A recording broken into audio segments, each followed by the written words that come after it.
that are floating around. Enigma's still floating around. Entity, they also don't mind first phasing their Arc Warden as well. So, I mean, that's kind of something we need to think about with these next couple of picks is, do they feel like picking Arc Warden into Marcy is going to be good enough for them? I'm actually wondering here, if you're Entity, whichever team has option to get Enigma, I think you get it to try and bait the enemy team to pick Silencer. We have seen pretty much every squad respond with Silencer when you do get a first phase Enigma. So if that happens, and we've also seen most Silencers lose, so the best way to set yourself up for success, force them into an awkward counter pick situation, and they go for the Shadow Fiend though. This is a hero that hasn't enjoyed as much play yesterday than as the day before, just given that it was banned almost every single game, and different heroes have risen to first phase priority. And they get themselves the Omni, the Shadow Fiend as backup for some degree of protection. Okay, this is it's possible. We saw it. Which team played it again? Jabs played it, right, from Fnatic into Entity themselves. Yeah, I'm sure if he sees Monkey King right now, Pure's just gonna throw away his coffee. He's gonna be like, I'm hating life right now. Get me out of this game, man. I don't want to deal with this twice. That's going to be some PTSD from Pure. I think what was he? He was like 0 and 8, and he was like level 4 at like 13 minutes or something along the lines. Like it was probably one of the hardest Shadow Fiend games I've ever seen. Entity did manage to at least fight back in that game a little bit, off the back of them having some relatively good team fights. But I'm not quite sure if Talon wants to try and go for the monkey.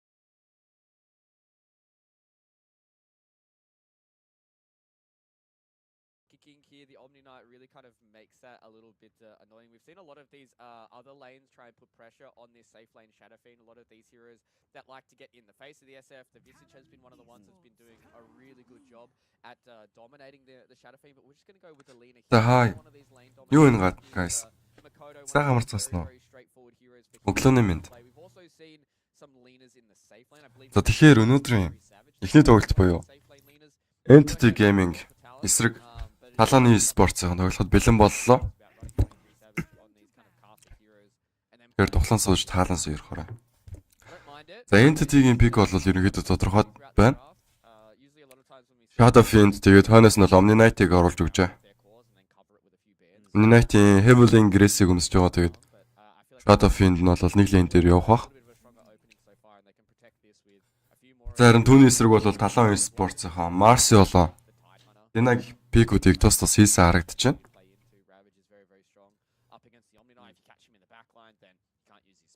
Харин Talon-ы банк гэх юм бол Visage, Naga, Brood Mama гэх зэрэг микро скил шаардсан баатрууд үеиг бол бантсан харагдаж байна.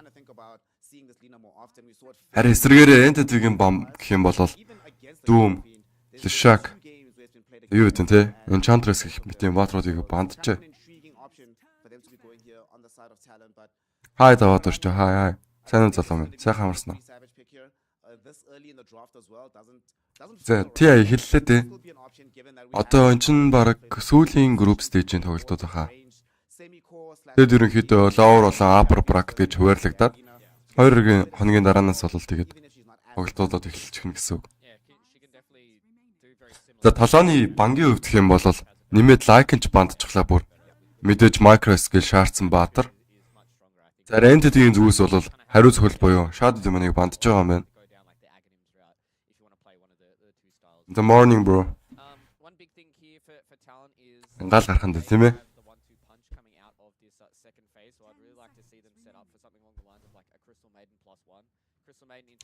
За Talon-ы 5 дугаар бан.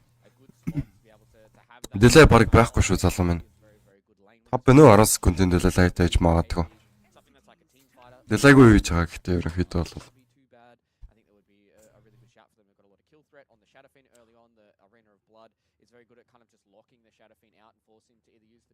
бүр дахиад Beast Master-ыг бандж байгаа юм байна Talon-ынхаа. Ерөнхийдөө нэлээд дургу байна юм. Micro skill шаардсан баатрууд юу гэдээс тоглоход бол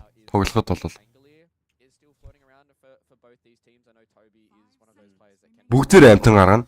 Эсвэл бол өөрийгөө хувилна. Тэгснээр олон болчихно. Заварсан олон баатруудын дунд эсвэл бол олон тэгээ jungle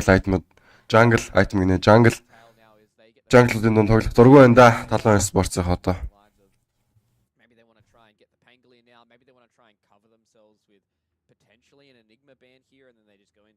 Гэхдээ хүчтэй баатрууд бол байж байна. Паж бандагдаг байгааг харж байгаа. Enigma байсаар байгаа. За Enigma бол бэхэлж болно шүү дээ. За Enigma-гийн хувьд гэх юм бол өөрийнхөө ranged grip-ийг бол deny хийчихдэг. Нэмээд айлынхаа ranged grip-ийг бол secure хийчихдэг. Team Butler байгаа.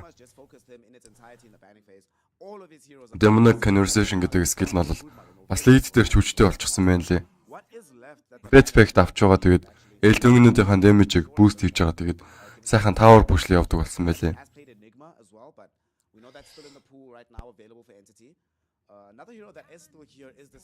За Tiny pick-лээ те Entity-гийн зүгээс бол Morling бандаж байгаад.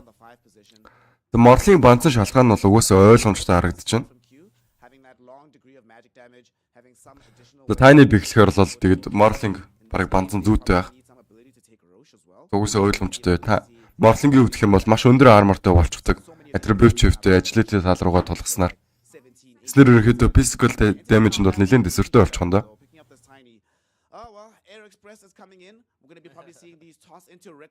За энэ толооны 3 дугаар пик.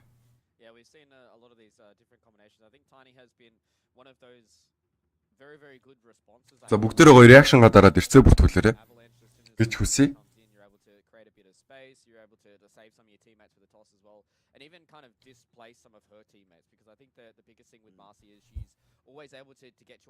Одоо энэ тибил банах тутах шүү юм тийм ээ. Гэтэ Enigma байсаар байгаа шүү залуу минь.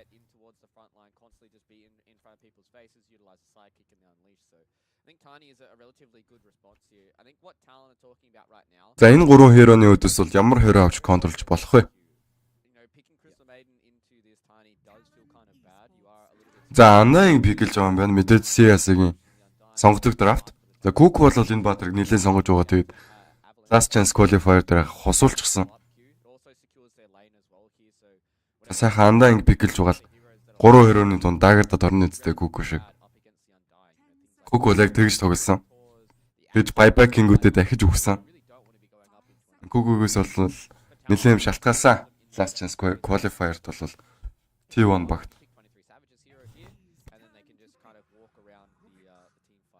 За хойноос нь бол залгуулад Rubik авч байгаа юм байна. Мэдээж гоё скиллүүд байна. Raccoon байна. Heavenly Grace байна. Guardian Angel байна. За Avalanche болон тоос ч гэсэн нэлээд дэжгүйс спелүүд. За Entity-ийн 4-р пик одоо хийндэ.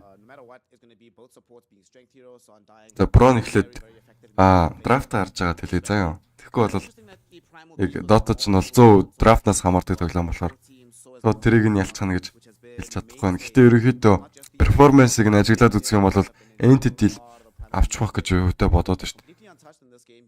Entity ч нь бол нэлээд сайн байгаа шүү дээ. Тэр нь бол group stage-ийн тоглолтод бол нэлээд сайн байсан. Өмнөх гэх юм уу? Өмнөх нөөнийг process шалгардаг ба шүү дээ. Европ process шалгарч гарч ирсэн баг шүү дээ Entity ч. Secret-ийг 3 тгээ харьцаатаар буулгаад авчлаа, 2 тгээ харьцаатаар буулгаад авчлаа. Тэгэл ер нь бол би Entity л гэж бодож байна да. Хувьдаа бол. Тэгтээ драфт юу ч гэсэн эхлээ хараа.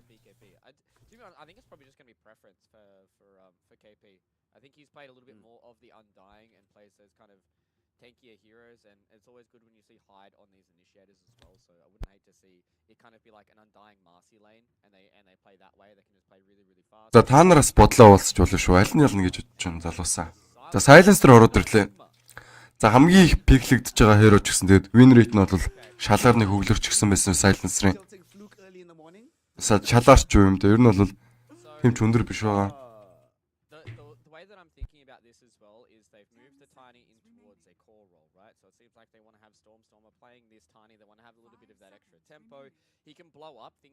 За Enigma авна гэж бодоод Silencer авсан баг та. Миний бодлоор бол тэгж дүгнэлээ. За Brave Master бол бандагдсан. Brave Master бол ерөөсөө пиклэгдэхгүй патруудын нэг байсан шүү дээ өчигдрийг хүртэл бол. Тэгээд яг аналист гараад Brave Master пиклэгдэхгүй ингээд шуум яваад эхэлсэн чинь тэгээд богод пиклэд эхэлсэн.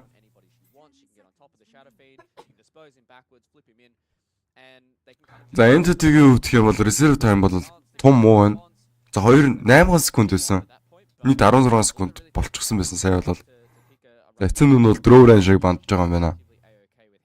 За 23 сая үеийн баатар бол дутуу гэж үтсэн бололтой. За эсэргээр Entity-г юу гэх юм бол маш их reserve time байна. Үүн дээр л ажиллах хэрэгтэй дээ Entity. I mean Talon.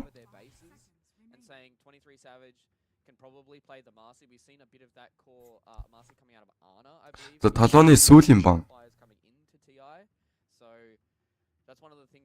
За Entity ч яг үнэндээ Talon-ы цаган дээр ажилласан болно дөө.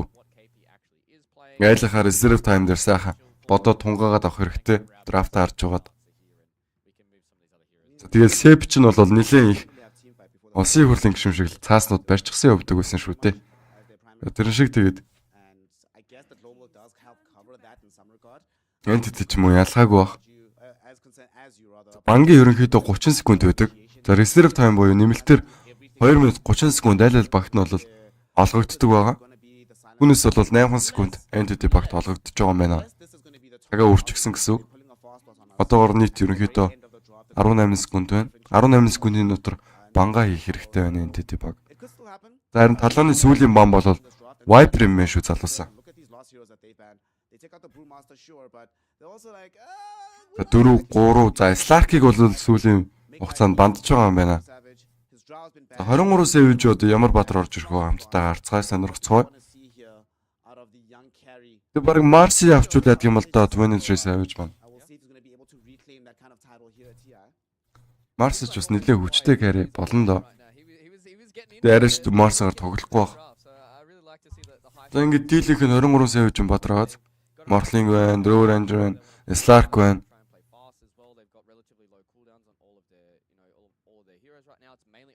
За 23 Savage-с бусд хүмүүсээс нь бол нэг айгаад ах шаардлага гэж үзсэн бололтой. Эсвэл аль хэдийн Batra pick хэлж гисэн гэж хараад тэгээд за Paj-ыг би хэлээд байсан шүү дээ. Paj байсаар байгаа гэд.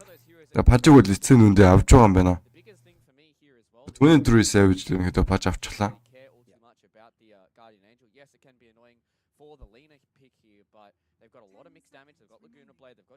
Last pick тавлаа. Окей. Окей 4 секунд явах цаг юм ба шүү дээ. Юу авч болох вэ ч удаа. За Primal Beast гэж магадгүй заяа. Batra дээр авчлаа. За таасангүй бро.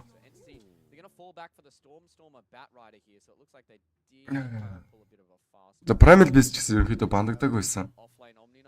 Нэлээд хүчтэйгээ явчихдаг. Тэгээ Magic Damage өндөртэй хэрэг болохоор өгтгөө. Тийм мидийг нь бол юу авах гэж бодчихсон. Primal Beast Skull бол угсаал Primal Beast авах гэж бодчихсон. Хасангүү дээ бро минь. За Mikotto-гийн Lina орж ирж байгаа юм биш үү? Мэд Lina.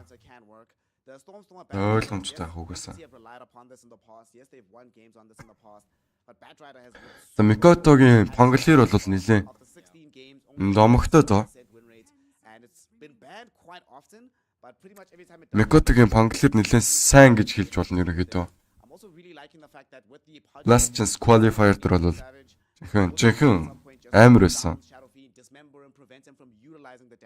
KP ерөнхийдөө Marcy, Mikotto, Lina эдрэгээ тоглож байгаа юм. 23 Savage бол Paj авчихсан сая. За carry дээр бол Paj-аар тоглоно.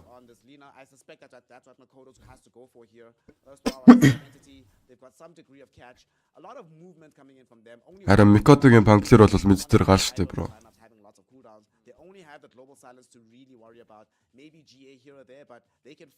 За guys, эрцээ бүртгүүлээ гоё реакшнуудаа дараад өгөөрэй.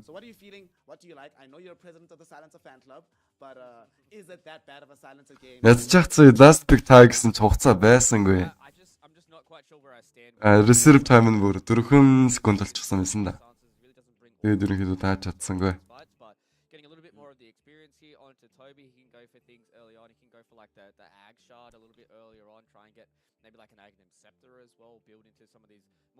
Тэгээд сайхан амарцгаагаа залуулсан.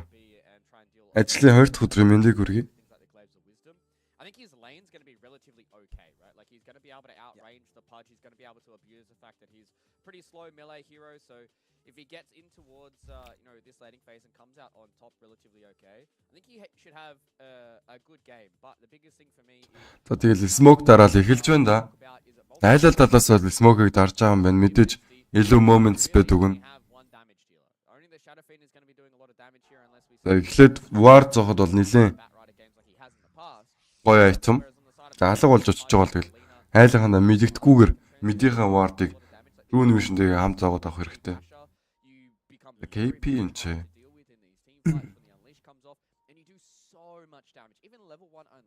he could solo kill Toby if he gets on his head without a BKB.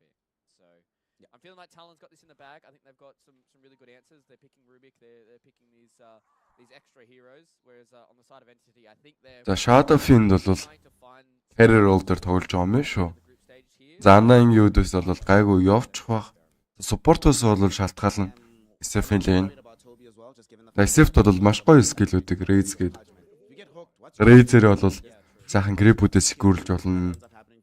Ranged grip-ээс secure-лж болно. Raise их юм шүү. Дээрээс нь хараас учруулж болно айлынхаа хүнд.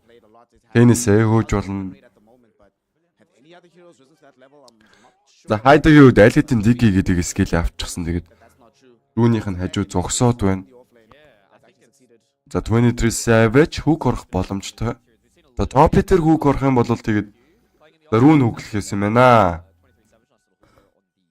Топ дээр хүүг орох юм бол топ баг унах байсан бах. Өөрөө бол escape skill-гүй хэрөө штэ. За отгоо хаяал гэсэн маань. За сайн уу залуусаа хаяал. Отгоо. Сайхан амарсан уу бро. За Микотогийн үгдэх юм бол 3 шиг модтой, 3 шиг танготой, 1 magic stickтэй. Ерөнхийдөө Bad Rider гэдэг баатрийн өөзөөс тоглоход бол magic stick гэдэг item бол бараг бурхны бүтээл гэж хэлж болно. За бараг үнгүү 10 шиг stick-ийг бол өгчөгдөг. Succeed-ж бол сайн Bad Rider бол яаж manage хийх юм бол мэддэг. За ялангуяа өөрөө Bad Rider player байх юм бол тэгээд яаж тоглох бол мэдэн дээ. Микотогийн хувьд. За KP за нэлээ 5 raise stack-ыг авсан юм байна. За гэхдээ үхээгүй Furi гэх юм бол бүх манагаа зарцуулсан алхын тулд. За Fishman бол Hyde-д ноцолдож байгаа юм байна. Гэхдээ бол Hyde Furi-г хөөгөд л яваад байна да.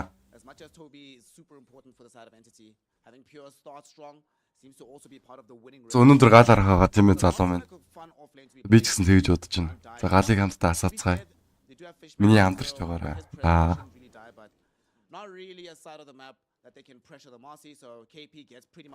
Чи яадаг скил лээ. За Hammer of Purify юм байна.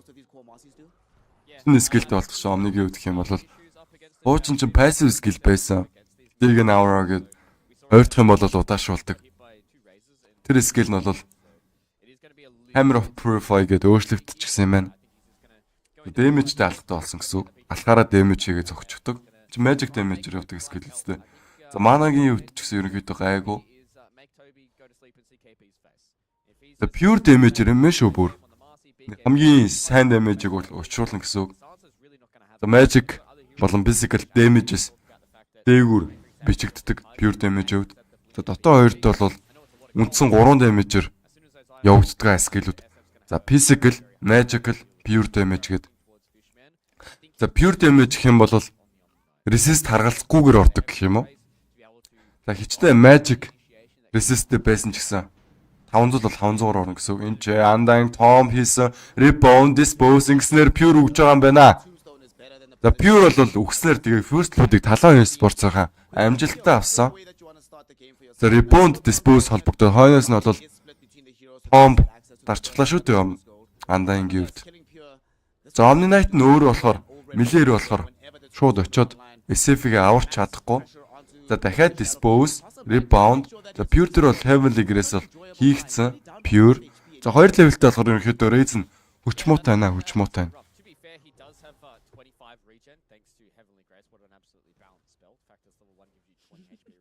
За Fishman бол чадах бүхний хийж байна шүү дээ. 10 шиг stickтэй юм байна. За pure damage-ийг тайлбарлаад өгөх юм бол Invoker-ын Science Strike гэж болно. За энэ Omni Knight-ийн 3 дугаар skill буюу Purify of Hammer нь pure damage ирсэн. За доор топ унах боломжтой Europe дээрээс топыг унгаач байгаа юм байна. За kill-ийг бол Rubik авсан. Зөрүүлээд Hey Tommy Rubik-ийг бол Avalanche-ийн тусламжтайгаар унгаасан. За гэхдээ бол тэмч их голдыг бол авсангүй K-Tom-гийн үед.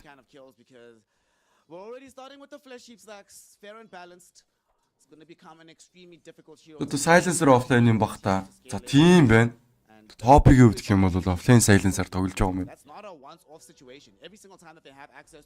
Тэр Stormer бол midin Batrider last picker авчихсан. За дээр rebound heavily aggressive бол цаг тухайд нь бол өмсгсөн Pure гэхдээ хангалттай биш болоо да. Pure зүгтдэж олдож байна. Pure Mystic-ийг бол дарсан. Pure хойшоо 2-3 алхаж байна. Хойшоогоор нэг рейд хийсэн.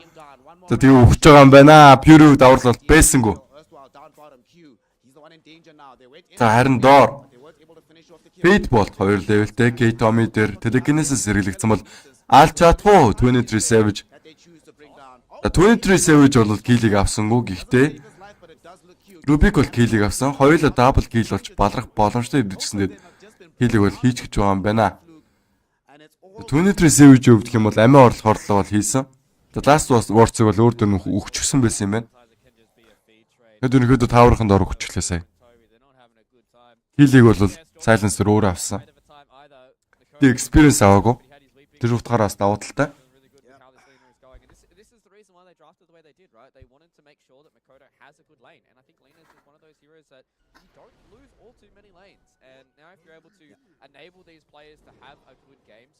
За Mikoto-гийн өвдөх юм бол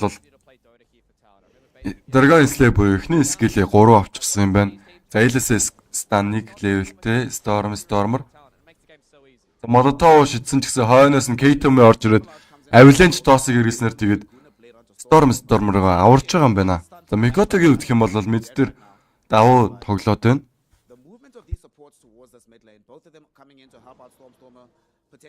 За Mikoto За Lina гэдэг баатарч ерөнхийдөө маш гой болчихсон шүү дээ. За гоё чаашаа. За Nerf гэсэн чаашаа, эсвэл buff гэх чаашаа. 7 шиг стаклэгдэг болчихсон. 3 дугаар passive skill нь бол ихтэй skill нь ямар нэгэн cryptor орох болгонд за pure дээр rebound, dispose хойноос нь Omбиг бол зоосон pure за унжаан байна. Omni Knight бол энэ хоёрын battery өдөөс юу ч хийж чадахгүй байна. Ядж хахад melee hero support-ийн алдаан юм болоо да, draft-ийн алдаан юм болоо да. За өстө хэлж мэдэхгүй байна. За миний хувьд бол draft-ийн алдаах. За угаасаа SF-тэй лейн дээр бол жоохон хэцүү байна. Omni Knight-ийн хувьд. Ялангуяа Undying-ийн эсрэг тоглож байгаа шүү дээ. За дээр бүр unleash хийчихсэн Fishman за унж байгаа юм байна. Эхний рейз холбогдсонгүй, хоёр дахь рейз онсонгүй. За 3 дахь рейз онсон ч гэсэн KP бүр тэр damage хийсээр байна. За эцсийн хугацаанд бол Stormer даасадж авч байгаа тэгээд алчглаа да. KP-г маань. За KP бол үгсээ. За Mikoto-гийн хувьд гэх юм бол 4 левелтэй Dragon Slave. Falcon Blade-ийг аль хэдийн өөр юм болгоод авчаа. За Falcon Blade гэдэг item-ийн хувьд гэх юм бол баг сүүлийн Ring of Aquila гэж болж болно. HP өгөн, damage өгөн, за нэмээд mana-рыг өгдөг. Онцлогтой байгаа Falcon Blade гэдэг item. Тийм ч учраас ерөнхийдөө skill spamддаг хиронууд авчихсан байдаг харагддаг. За Lina байна. За өөр юу гэдэг тийм ээ. Bristleback авч болно, Slark авч болно, Juggernaut авч болно.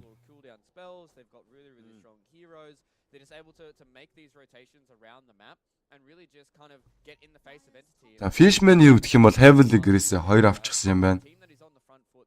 Hammer of Furi гэх skill-ээ 1 авчихсан.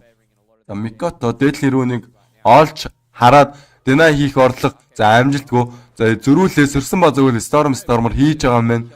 За өөр дөр бол сайхан Arcane Rune-ыг өмсчихсэн байгаа. Mikoto-гийн хувьд за энд өхөн ойлгомжтой юм болоо да. Бүр 3 hero ирж байгаа. Тэгээд Mikoto алсан бол зөрүүлээ 23 Savage бууж ирээд K-Tom дээр damage учруулаад байгаа бол K-Tom юу өгсөн. Stormer ганцаархнаа амьд. За гэхдээ скиллүүд нь бол cooldown-тай харагдчихэв. Firefly cooldown-тай, Lasso cooldown-тай бол KP энэ rebound-иста ямар гоё орчихв доо. KP-гийн гоё тоглолт байла. За rebound-оор стандж байгаа л тэгэл unleash хийгээ задлаад сайхан нухчихлаа. Stormer-ыг нь. think he has the vision. Nope, he's fine. Fishman should be okay. За 23 Savage ерөнхийдөө network-ийн үүдэх юм бол одоогийн байдлаар Talon Esports-ын тэргүүлж байна. За миний хувьд ч гэсэн пикний давуу талтай юм болоо да. За last pick Batrider биш байсан баг. Batrider үүдэх юм бол бас нерв авчихсан болохоор team цайн гэж бол би хэлэхгүй. За өмнөх патчны Batrider бол нэлээд алдаатай байсан шүү дээ. За энэ ч 3-2-оор Синтагийн стан орж ирсэн бол Fishman за өнхрөөд өчж байгаа юм байна. Dispose хийснээр KP дахин нэг киллийг бол хийлээ багта.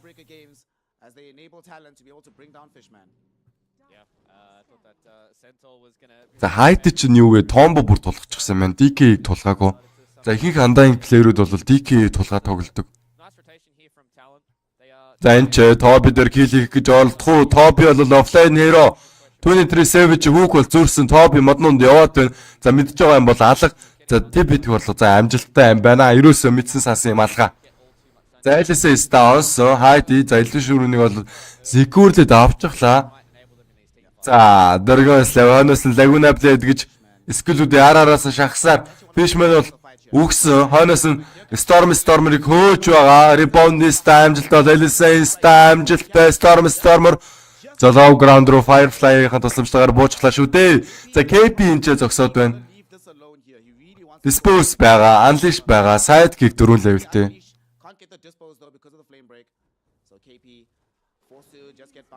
За 23 Savage. За Flash Ship 2 авчихсан юм байна. 4 levelтэй Rot.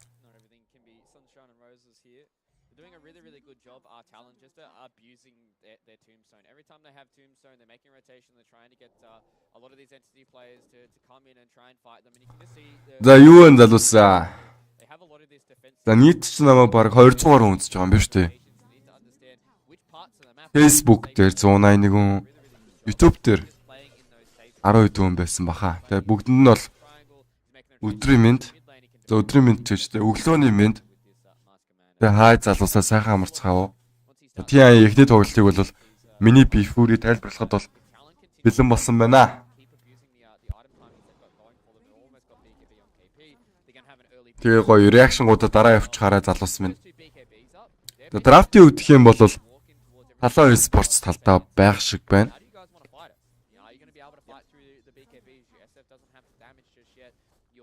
Дээдлийн таврыг авчихлаа. Тэгээ мэдийнхэн таврыг авчих юм бол дайр талынхаа jungle-ыг бол эслэхэд бэлэн болно гэсэн үг. За ерөнхийдөө дотоо хоёр чинь mapping game гэж үзэх юм бол дээдлийн таврыг авна, мэдийнхэн таврыг авна. Ингэснээр ингээд энэ jungle-ын gap гараад ирчаад энэ дөр бол нэг сайхан war зоогод өчгөд тэгээд jungle-ыг эслээд тэнд нь бол farm-даад байх бүрэн боломжтой болно гэсэн үг.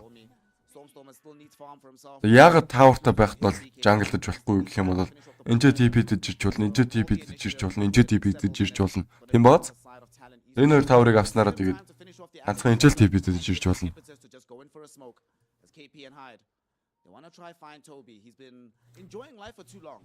За хоёр хүн дээр бол smoke бол дарагцсан. За доор бараг kill явуулах нь ойлгомжтой юм болоо Тоби нөхцөл байдлыг ойлгохгүй л байна да. Ганцаархнаа байна Тобигийн хувьд. Тэрийг ч ойлгоод бол модон орж байгаа юм шиг байна. За модон зогссоор бол энэ чинь хоёр smokeтэй баатрага. Тобигийн модон байгаа. Smoke бол задарсан. За Тоби ч баг өгөх юм болоо да. Global Silence өөр төр нь TP байхгүй мэн шүү дээ Тобигийн хувьд. Stormer болон Fishman хойноос нэрснээр тэгээд ганкийг бол болиулсан. За зөрүүлээд бол хайдыг алж байгаа юм байна. 243 гол 3 хүний experience shared. За Q энэ ч унах за унах нь ойлгомжтой юм болоо да. Arcane курсын slow дээрээс нэмээд Stormer 2-3 ч удаа бүр тосолж авлаа. Ингэснээр бүр Rubik хөдөлгөхийн аргагүй болоод удаашрч харагдаж байна.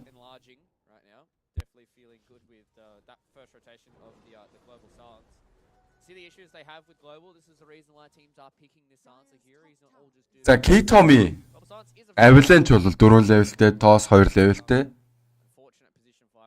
За бодлыг бол refill хийсэн. Мэдрүүгээ TP-дэж бууж ирж хагаад. 23 Savage одоо дараа ядмын сонголт бол за угаасаа ойлгомжтой байх. Агни Maun. Mikoto, Avalanche, тоос байгаа үед тоос байгаа маань Fishman дээр тоосыг ирүүлсэн. Fishman, Hammer of Furi, Heidi. Flash големиг ямар ч үсэн дарсан бол хойноос нь KP rebound-ыг хийсэн. Mikoto ямар амар magic damage хийж байна. Pure гэсэн гэж бол амьдэрчлаа. Heavenly Grace гэдэг чинь ямар солиотой skill вэ ч одоо. The Heavenly Grace-ийн тусламжтайгаар дэд амьдэрсэн да. Heavenly Grace бол Guardian Angel гэдэг skill-ийн тусламжтайгаар. Тэр нь бол Guardian Angel хамгийн минь хийсэндээ сая болов. Ерөнхийдөө Talon Esports энэ янзаар бол хожив шүү. За 23 Savage бол ялангуяа нэлээд фат байгаа. Тэгээ тусал цустаа SF-ийг бол гаргаа явуулчихсан. За тийх бол ямар нэгэн шаардлага бол байхгүйсэн. За бүгдээрээ physical damage бол зогсон хэдэж гисэн тэгээд хойшоогоо тоостож байгаад явуулчихсан да. За Yolo бит сонирхдаг хүн байвал Entity рүү орвол дэжүүл юм байна.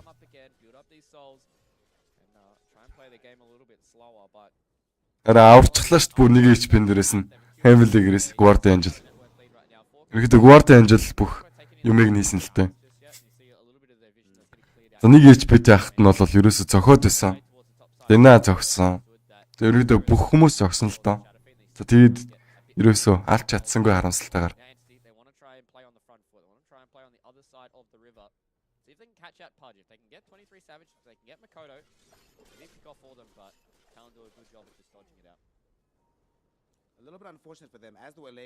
За Heavenly Grace бол 3 аваад тулчихсан юм байна. Мэд Guardian Angelтай.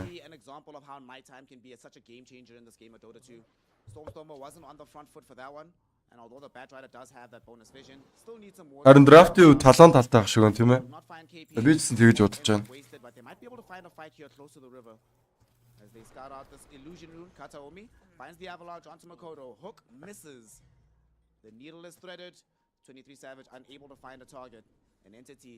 За Getomo-гийн хувьд гэх юм бол угаасаа common build-ээр тоглож байгаа юм байна. Avalanche болон toss build. За Tiny-гийн хувьд гэх юм бол skill нь шинжлэгдсэн байлээ. За ultimate skill холгонд нь boss top bonus damage гэ нэмэгдчихсэн 100 200 300 гэ нэмэгдчихсэн харагдсан. За toss-ын хувьд гэх юм бол 300 damage-тэй болдгоо 3 level-тэй. Proof дээр бол 600 damage-ээр орно гэсэн үг. За нэмээд энэ Avalanche-тэйг хослох юм бол тэгээд Avalanche 400 damage, энд шин 600 damage хэр чинь. За 1000 damage-ийг 2 удаа оржуулна. За 2000 damage очруулж болох юм байна. За Groove 3 аваад за тоосоо тулгасныхаа дараагаар бол нэлээд өвчтэй skill болчихсон. За тэгэхээр ер нь бол Groove авч байгаарай залуусаа. Avalanche toss гэсэн build-ээр тоглосон ч гэсэн. Би өмнө нь бол ерөөсөө авдаггүй байсан Groove гэдэг skill-ийг. Avalanche тоосоо ганцхан тулгаад тоглодог байсан бол. За энэ удаагийн patch-н дээр бол би тулгаж тоглох нэ.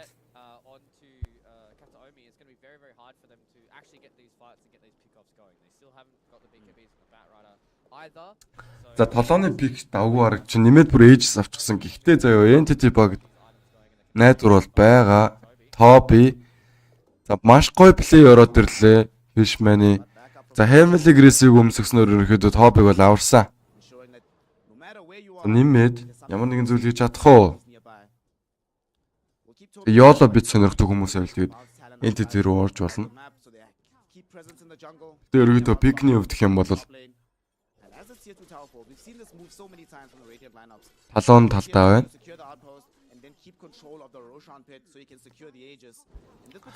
За Mikoto-гийн хувьд гэх юм бол Fall Complete BKB хойноос нь бол Dailos авах юм байна. За Sidekick өмсөж байгаа бол Mikoto бол damage нь бол нэлээд бүүслэгдчихнэ. За ингэснээр бол маш хурдан тааврыг авах боломжтой болно доо. За бүгдээрээ гоё эрцээ бүртгүүлээ реакта дараад өгөөрэй залуус минь.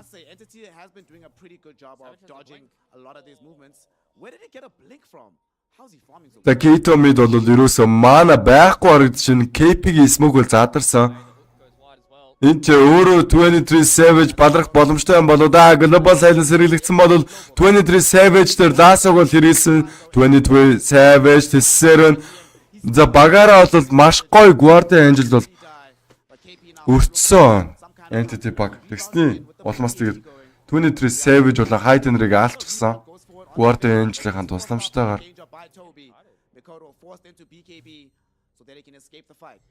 So they end up losing two heroes here. 23 Savage goes down, so does the Hide Undying. And Entity. За ийм болохоор би ерөөхдөө Entity баг руу орвол Yola бит гайгүй бах гэж бодоод байна. За Furi гэх юм бол сая алдаад байсан. Network-т бол буцаад нөхөд дээшээгээ өгсөө гараад ирлээ.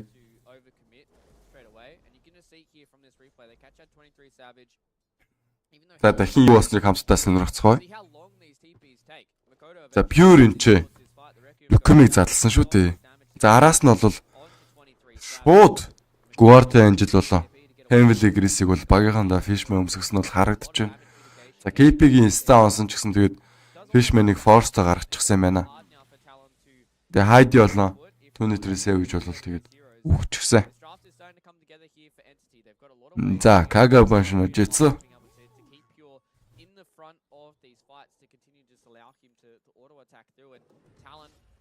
За win rate-ийн хувьд гэх юм бол Entity багтаал гэж байна шүү.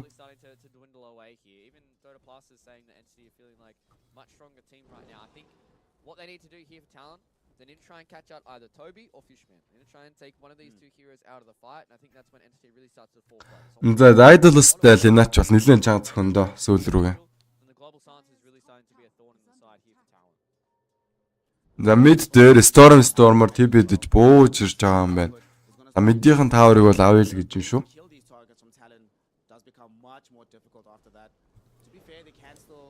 Quite a large outlay of damage, but part of the problem is that outside of Makoto, most of their damage is over time. За 23 Savage.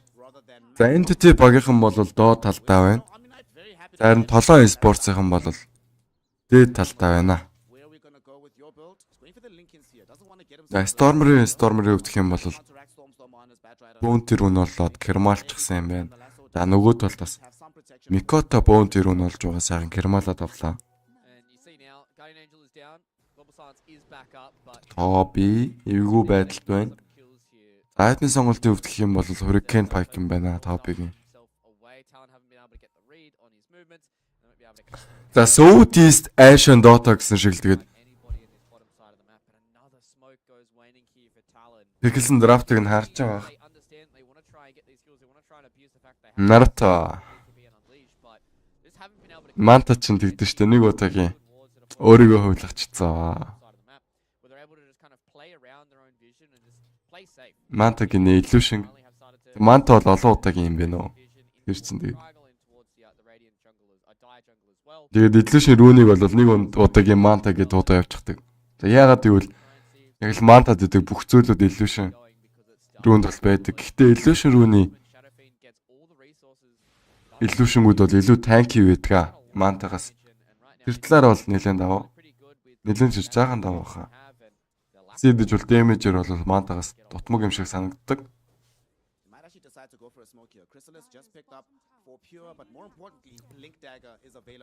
За доод лейн дээр бол Mikoto. За building хараас хийсэн. Дөрөв өндөр smoke-ыг дарсан. Aegis дууссан гэдгийг бол мэдж байгаа Entity баг. За KP-гийн үед энэ хэцүү байдлаас тэгээд TP-тэй гарч байгаа бол Heidi өөрөө балрах боломжтой high ground дээр зогсоод байгаа бол мэдээллийг л авсан баах Stormer-ийн. За 23 Savage ингээд TP-тэй гарч болохгүй дээ. За Pingled л ерөнхийдөө smoke дарсан гэх мэдээллийг нь бол харсан юм шиг өн Mikoto балрах боломжтой avalanche маш гоё play. Mikoto ямар гоё мэдрээд BKB-гээ дарчихв та сая. За эхний ерөнхийдөө avalanche холбогдсон бол BKB дарахад бол жоохон хүндрэлтэй болж магадгүй байсан.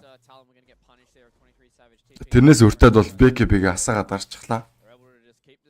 За харсан даруйд бол BKB-гээ дарж байгаа юм байна.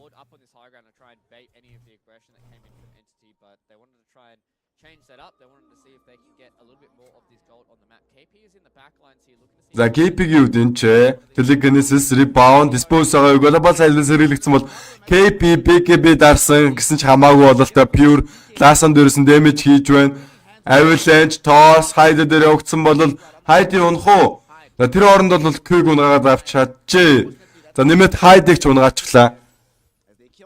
За ингэснээр offline hero-т нь 2 support hero-г нь бол алсан.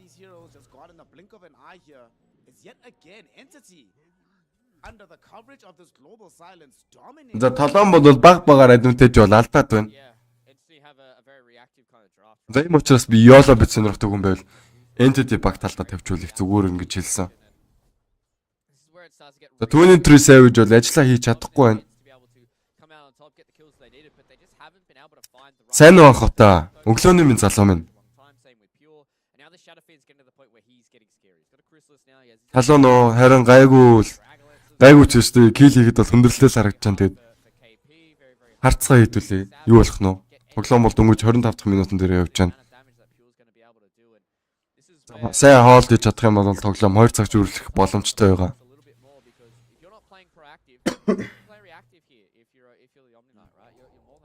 Тэгээд KP-ийн хувьд гэх юм бол BKB-ний хараас шууд nullifier гэсэн айтмын сонголтыг бол оруулж ирэх гэж байгаа юм байна.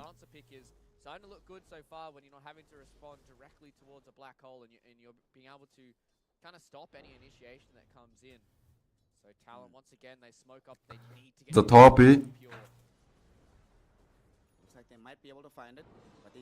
За Furi үед гэх юм бол дид ирүүнийг олоод Керманда хийчихсэн юм байна.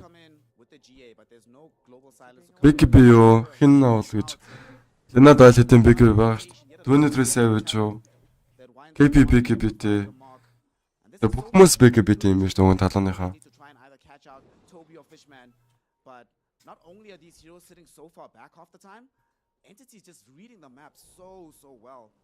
Харин тийм бах тий.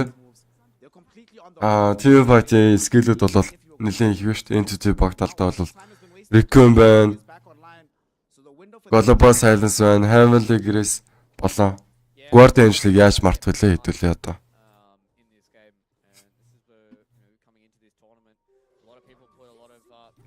За 23 savage энэ чи аюултай нөхцөл байдал байгаа гэдгийг бол мэдчихэж байгаа болов. Last on дээр global silence ингэснээр өргөдөө ямар нэгэн зүйл хийж чадсангүй. Talon Esports-ийн Avalanche toss Q дээр иргэсэн бол Q энэ чи burst damage-ийг авсан Q амдэрсаар байна. За эцсийн цогцолтыг бол Furi-снээр тэгээ kill-ийг нь авч байгаа юм байна. За dominating гэсэн. The double kill-ийг бол дуурглаа. Зайлал нь юу байна л гэж байна. За миний хувьд гэх юм бол Entity баг талдаа юм болов.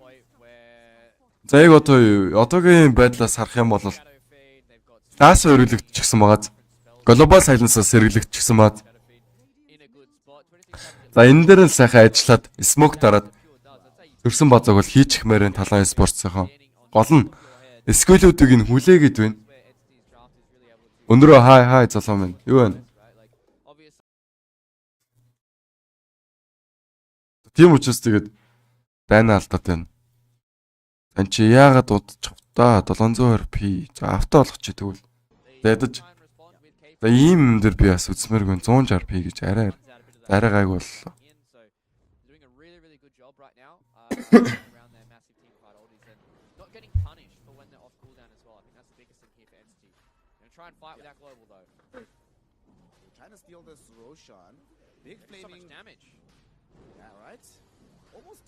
За энэ ч 23 savage ямар ч үсэн Fishman-ыг олж аваа шийтгэсэн бол Fishman үхээс өмнө Guardian Angel-ыг бол дарж авч чадсангүй. Ингэснээр бол өгч байгаа юм байна. Avalanche 2-2 хэрэглэгдсэн бол K-Tommy за унж байгаа юм байна. Түрүүнийг үзэгч маань хэлсэн. BKB бүх юмыг шийднэ гэж хэлсэн. За үнэн юм шиг байна. За KP гэхдээ Pure олж аваа шийтгэчихсэн. За Aegis-ийг бол Mikoto авсан шүү дээ. Яг ийм байдлаараа үргэлжлэх юм бол Talon Esports-ийн бол хожино. Айл талдаа эргэж магадгүй харагдаж байна. За сая Global Silence-аас байхгүйсэн баг. Ласо байхгүйсэн. За түүн дээр нь ажилласан гэж хэлэхэд бол их буруудаад ах юм байхгүй.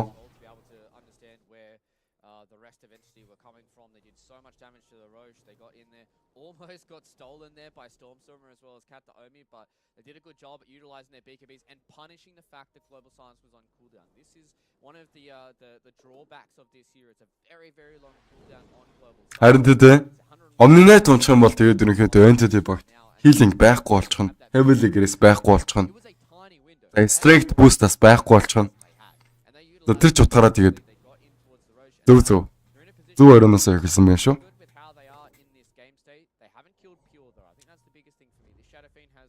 Untouched ever since the abysmal landing stage he's had. He's 5-3-2 right now. He's got a silver edge up. He's going to get towards the butterfly. The 5 өндөр бол smoke-ийг л дарсаа харагдаж байна.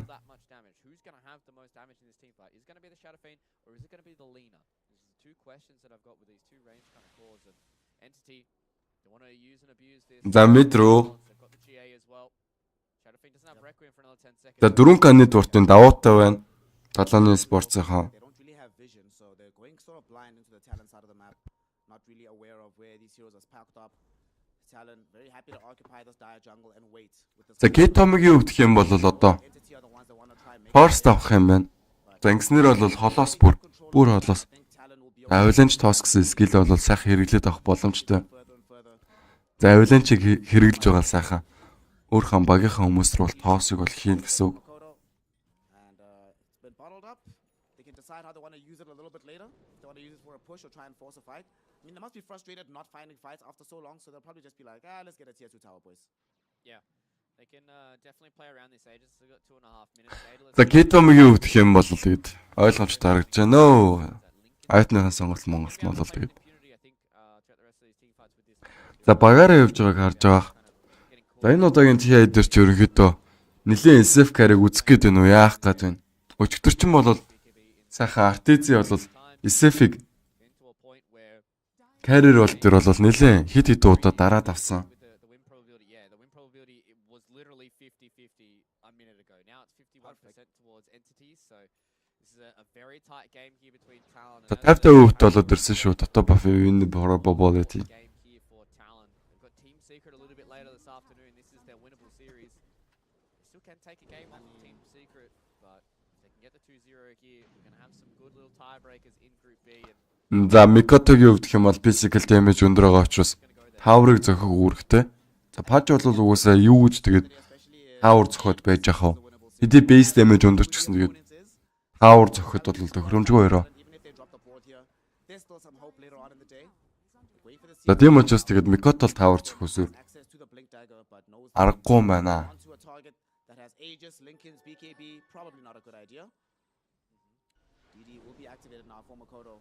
They'd love to find a hook. They'd love to find a way into this fight. But so would Entity. Entity looking like they're going for a small wrap on the map, but Talon running out of patience. They're going to force them away from this area so that they can take this tier 2 tower safely. And indeed they've done so successfully. Tier 2 should fall. За мэдийнхэн tier 2 tower-ыг бол авсан. Yeah, both teams are playing really well around their vision. They've got a gem now. За K-Tom айл хэдийн бүр Force тафа авчихсан харагдаж байна. За хойноос нь бол за хуучны билдер тоглох гээд байгаа юм бах та. Ethereal Blade орж ирэх юм байна.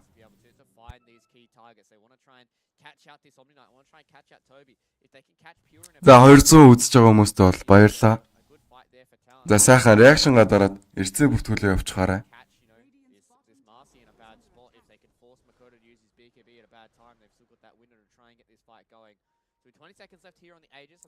За Aegis дуусгаад 19 секунд хугацаа харагдаж байна. Гэхдээ Aegis бол сайхан үүргээ биелүүлчихсэн. За ядаж нэг дээр 2 tower авах байсан шүү дээ Aegis-ийн үүрэг бол.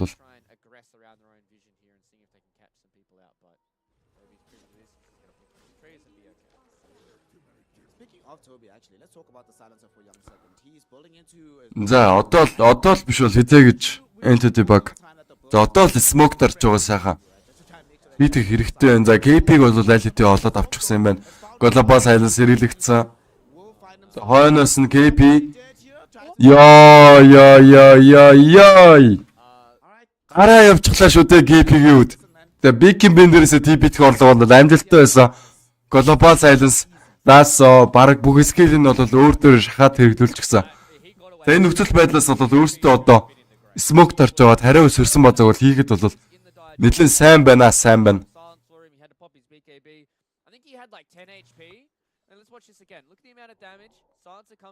Тэгштэй бро. За ер нь бол Oxy-гийн хувьд гэх юм бол маргааш болон нөгөөдөр гэсэн өдрүүдийг бол авсан. Тэгээ би бол 5 дахьд хийн, бүтэн сайд хийн.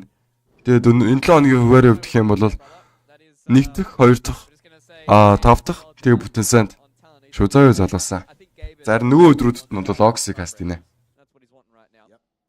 За 100 HP нэр бол сая TP-тэй гараа авчихлаа. Маш гоё тоглолтыг бол KP хийсэн. За одоо л биш бол хизээ гэж. Одоо л smoke дарж байгаа тэгээд сүрсэн базааг бол хийх хэрэгтэй байна. Talon Esports-ийн.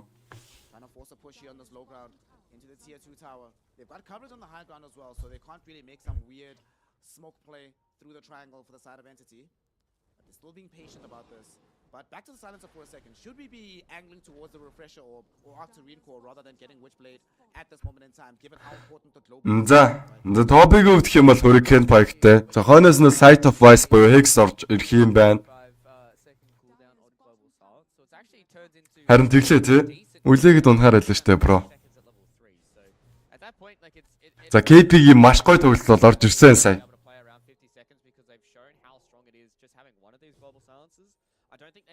Эднэр жоохон осгоогүй ма тийм ээ. Сая KP бол өөртөө хамаг скилэн шахчихсан байсан шүү дээ. Лаасаа байхгүй болчихсон байсан. За дээрэс нь бол глобал сайленсер хэрэглэгдчихсэн байсан. За тийм ч учраас сайхан smoke дарж авч байгаа Talon Esports-ийн хариу цогцолтыг бол сая үлгээх хэрэгтэй байсан хэдэж гисэн. Тэгээд илгээсэнгүү дээ.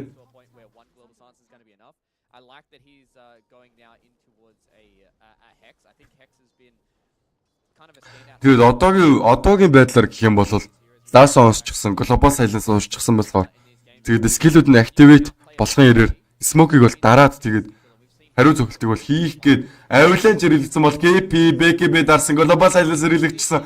KP дээр лаасаа хэрэглэгдчихсэн бол Furi ч BKB дарж байгаа байлдаад энэ хоёр талаас ерөнхийдөө зүр гараа явчихлаа. За Fishman баригдсан. Хайд нөгөө талд унж байгаа хэсэг нь за ойлгомжтой юм байна гэсэдэж тэгээд Fishman-ыг гараагаа явуулчихсан. Уг нь бол Qui Telekinesis-тэй Fishman-ыг барьчихсан байсан. За гэсэдэж бол багийн хүмүүс ямар нэгэн зүйл хийж чадсангүй. 23 Savage буруу тоглоод байна уу да бро. За patch player-ууд ерөөхдөө агним авсныхаа дараагаар BKB-г асаагаад голтон зогсоод байдаг бол манай 23 Savage boss маань тэгээд тэгж тоглохгүй байгаа харагдчихна. За холоос ерөнхийдөө support магийн хэм маягтад харт зогсоод тэгээд хүүхлэх орлого хийгээд тэр нь бас бүтлгүүтэд ах юм аа ядж байгаа.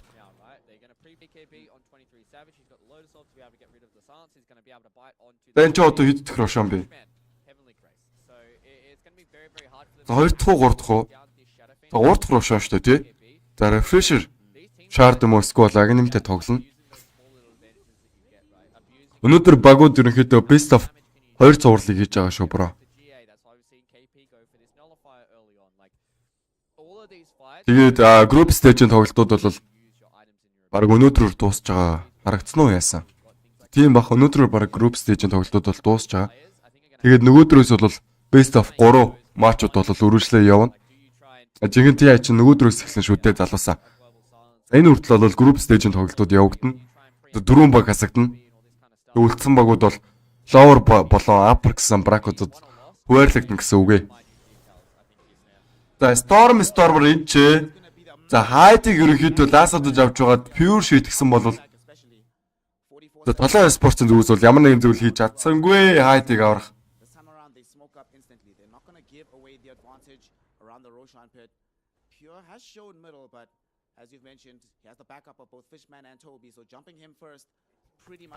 За топигийн өвдөх юм бол нөгөө л нэг Sight of Vice авах гад байна. За Hex-ээ босгосныхаа дараагаар бол шууд refresher or авчих хэрэгтэй. Ингэснээр 2 global silence, 2 Hex. Тэгээд Arcane Curse-ийг бол stacklаад өгчөж болно гэсэн үг. Тэгээд last word буюу 3 дугаар skill-эж гэсэн спамлж болно. Нилээн дажгүй item-ны сонголт refresher or болол Hex-ний дараагаар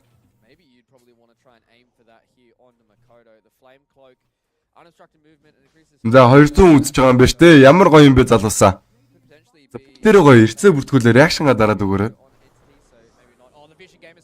За K-Tommy за унж байгаа юм байна. Тэгээд нэмээд нөгөө талд бол Q-гунагаа тайсан. За KP энэ анлин шиг дараа Nullify-ыг топ дээр өгөөд зогсоор ороод KP өөрөө балрах боломжтой. KP эцэн нь бол ребаундыг хэрэглээ гараа явж байгаа бол за KP амьд юм байна. Харин Mikoto-гийн линкэн задарсан. Mikoto за гайгүй юм байна. За ганч очоо хай бро юу вэ? Залуу минь сайхан амарсан уу? Өглөөний минь. Now Talon, they feel like they have the positioning in the pit. They've got this tombstone on the high ground for another few seconds. They've destroyed the vision here. And now in the window without За Ласо чи ямар хурдан they want to try and go in уншдаг юм бэ? За Ласо уншихад бол 3-4 секунд болчихсон байна. just yet from Entity. And with these BKBs having such low duration, you don't want to take the risk of popping them too early and then Pure just comes in to clean up house. So Kata only found the initiation. They get one kill, they kill him, they both buy back, and the status quo immediately reset. We are going nowhere.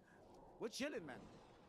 За дүүний дээр Savage өгдөх юм бол за Shiva squad-ыг бол дараагийн хэлмийн сонголтоор л авах гэж байгаа юм байна. Мэдээж physical damage бол өндрөөр үзүүлдэг. Тэр бол байгаа. Pure гээд. Харин тийм. За одоо хүртэл бол global silence уншиж байгаа юм байна. За Stormer-ын бол Last уншчихсан. Хайд за унах боломжтой. За унж байгаа Last-ын дөр ерөөхдөө pure damage хийсээр байгаа. Тэгээд алаад байгаа бол patch энэ чи ганцаарх нь юу хийж чадах вэ? Юм хийж чадахгүй юм байна. Гэхдээ haste рүүнтэй. За Last уншиж байгаа. Хайд buyback хийсэн. За Рошоныг авсныхаа дараатаагаар шууд байлдах хэрэгтэй. Mikoto BKB-г дараад за энэ чи за K-Tommy унж байгаа юм байна. Нэмээд Pure-ыг унах боломжтой. Dismember rebound. Хойноос нь Guardian Angel хэрэглэгдсэн бол Nullify-ыг топ дээр өгчихсэн зодоодоо. За Toby унж байгаа юм байна. Pure унах боломжтой. Pure heavily aggressive өөрөө өмсөн бол Fishman нэмээд унсан. Buyback бол 2 удаа дугарлаа. Entity Gaming-ийн зүгээс. За Toby болоо. Omni Knight нар дээр бол buyback дуурсан. Pure ямар аимшигтай physical damage-ыг бол өгч байна. За Godlike бол Pure дээр дуурсан. За Hook-ийг бол Savage хийсэн. За энэ ч шийдэх боломжтой. За шийдэх боломжтой юм байна. Pure бол унсан. За нэмээд Stormer за унчглаа шүү дээ. Rod болон Dismember-ыг хийснээр амжилттай бол kill-ийг авлаа.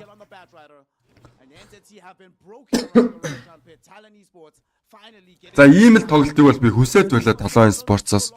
За миний хүссэн тоглолтыг бол хийж өгч чадлаа. Маш сайн перформансыг бол үзүүллээ.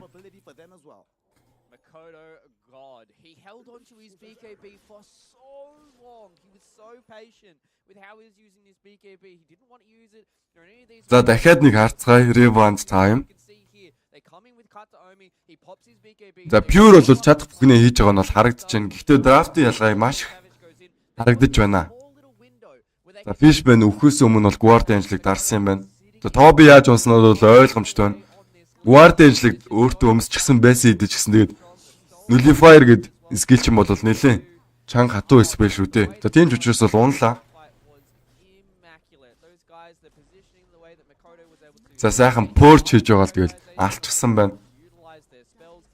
За Nullify гэдэг айтмын хувьд гэх юм бол heavily aggressive болоо. Guardian Angel гэсэн хоёр спелийг өмсөн байсан идэж гэсэн ерөөсө хамаагүй гэсэн үг. Үгнийг өгчихсэн тохиолдол бол спелтэй гаргачих нь бүх скил үүдэг юм.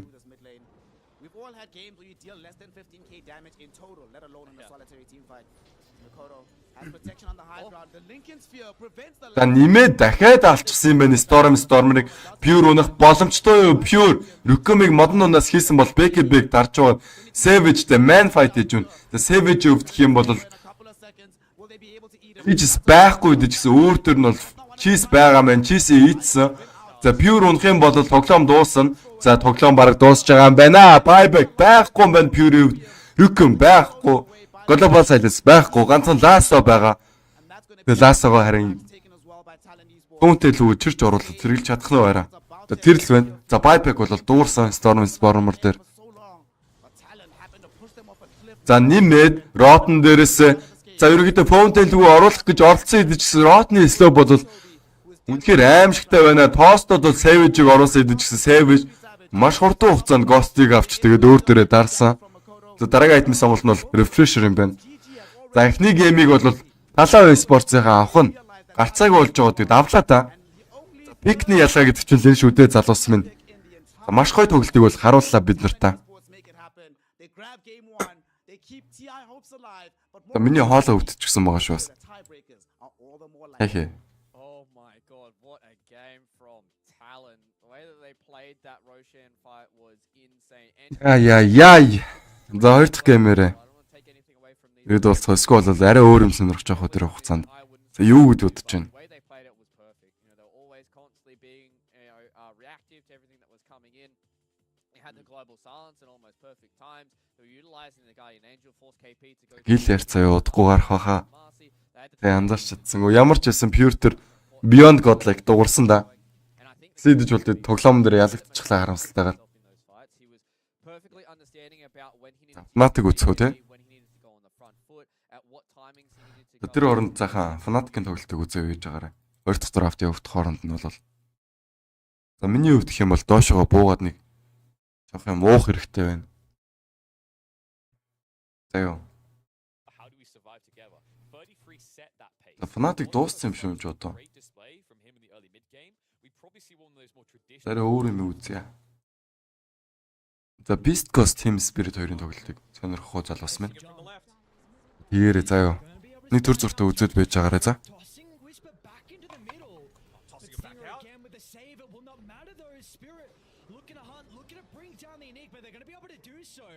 An instant use of the buyback in Beast Chris. They want to reset their positioning. They still were able to take that second lane of racks though. Nearest positioning's been on point. Always away from the middle of the team fight. The big kill to one hit. A lot of the damage we're seeing with this defense is coming out from Aposhka. Luckily Nasi does have a buyback. We've got the Scepter as well, just completed on Collapse. This has to be a big item to turn around this game. It's not looking good with the potential mega creeps in the cards. They got to go though. Buildings are falling. Toronto, Tokyo might be going down as well. They get more out of this, so Beast Coast gonna be cautious. Don't overstep the mark. They're just gonna turn to deal with the buildings instead. Yatori can protect it, but there we go. Jump in for Collapse. What an ultimate! The stun lock holds them all into the AoE silence as Beast Coast gets sent to the meat grinder. An instant death on the respawners, and we know surviving for K1. But regardless, they are up against it here from Team Spirit. Mega creeps on the card, but they might be able to get another kill as well. As 4 members of Beast Coast sacrifice their life to get the mega creeps. Surely this double damage on the top side of the river wouldn't change things, would it? I mean, you got tier 2s, you're having to deal with mega creeps. I wonder if they're even going to buy a few different items as Yatori, he's already queued up the Divine Rapier, but what a great find again onto the backlines, just creating enough space to be able to take these mega creeps. Of course, doesn't feel great to be falling down, but it's a great reveal of that first Doom coming through. Again, we just still don't see the Black Hole, the power of the Rubik, able to play from the backlines with the insane range on the Impale, just to hold them in place to get true value out of that Wukongs as well. Yeah, that was nutty stuff there. All the AoE control they would ever need to hope that no one will escape out of the AoE Doom. My oh my. Oh yeah, and they actually didn't pick up the DD fast enough. Mira had to do it because it was just going to expire. So regen rune on the bot side, going to make it a little bit harder to deal with these waves pushing into the base. Probably afford to go up top here on Toronto Tokyo just to shove out that one extra wave, but I mean they've been caught out way too many times by Gojira on his Nyx assassin, even just holding on to 3 Wraith Bands on this Nyx just to give him that little bit of extra armor, prevent the burst. Past 25 minutes, double the benefit. Do what you gotta do to keep your own life. Aeon Disc is gonna be the next item for him as well, so just recognizing the importance of the Nyx assassin. I don't know if even a Rapier could do this one, Aries. It's only a 3,000 lead though. Like they do, and they can defend very easily against Megas. Toronto Tokyo's got the items to do it. And he's got the Ag Shard as well with the important one. He is starting to get surrounded though. Are they going to come play with this ward? What Tokyo the team? What just happened? What? I have no idea what I just witnessed. What was that? The ball on this man just to TP me out, and then just to, like the hesitation. Like, wait, is this real? Is this real tiny? Illusions can't TP. Great reactions. Collapse playing around with the BKB. They find Mira. Importantly, the Collapse won't have this magic immunity though if he wants to jump into the middle, so they can kite him now. He's going to need to, because Team Spirit, they're the ones on the timer here, right? They're the ones that are going to need to split up, otherwise top lane's going to be pushing in. You've even got this very healthy wave coming through. Next time around at the 40-minute mark, there's even going to be a siege creep, right? So it becomes even more of an issue. So maybe they're just going to look to wait for that. They almost have Rapier. Alright. Yatoro is the best one to be able to deal with all these creeps. You just see here, the second that he starts patrolling the bodies needed back top. That's the power of defending against this. So, I mean, it might be the Rapier going up against the double siege creep, mega creep wave that Beast Coast are going to look to play around. You picked up a ninja gear, though, on Whisper, so he could look to perhaps get a little bit more creative, dive around onto the back lines, maybe go for the secondary blink into the tree line.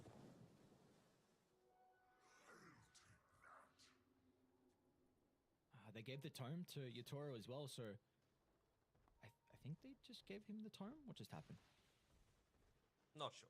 They want to get him up to that extra Wukong's ring, though. Yeah. I mean, that is huge. That very, very important. Because they will have the damage to be able to kill K1 once, and all of a sudden you just use the Wukongs in the second life, and how do you jump inside that with the extra ring? Okay, hear me out. Yeah, I know I'm an advocate for this. Miposhka, you don't have buyback. You've got about 1,400 gold. Buy the Aghanim Shard. Oh, they got the Rapier. No way! No way! No way! Alright. The creeps killed it. They did, and they even used the protection on it. I wanted to buy the little friends, right? You're up against Mega Creeps. You've got a Wraith King with the skeletons. If you could turn the Mega Creeps around onto Beast Coast, maybe that's enough to provide that little bit of extra damage. He doesn't have buyback anyway. What else are you going to buy? Nah, but yeah, freak yeah, let's do it. Get crazy with it. Come on. What's Collapse up to? Also, just side note, do you want Midas? You want Devour? Is he good? What's the What's he doing? Midas? What's he up to? Well, he can't target the Ancients. Maybe cutting waves, playing away from the team, trying to be as unnoticeable as possible. But again, Beast Coast don't care. He's gonna be up to Aghanim Scepter. Okay. Careful, he's playing around the ninja here, but you don't know what the vision situation looks like for Beast Coast right now. Who ended up getting that, it's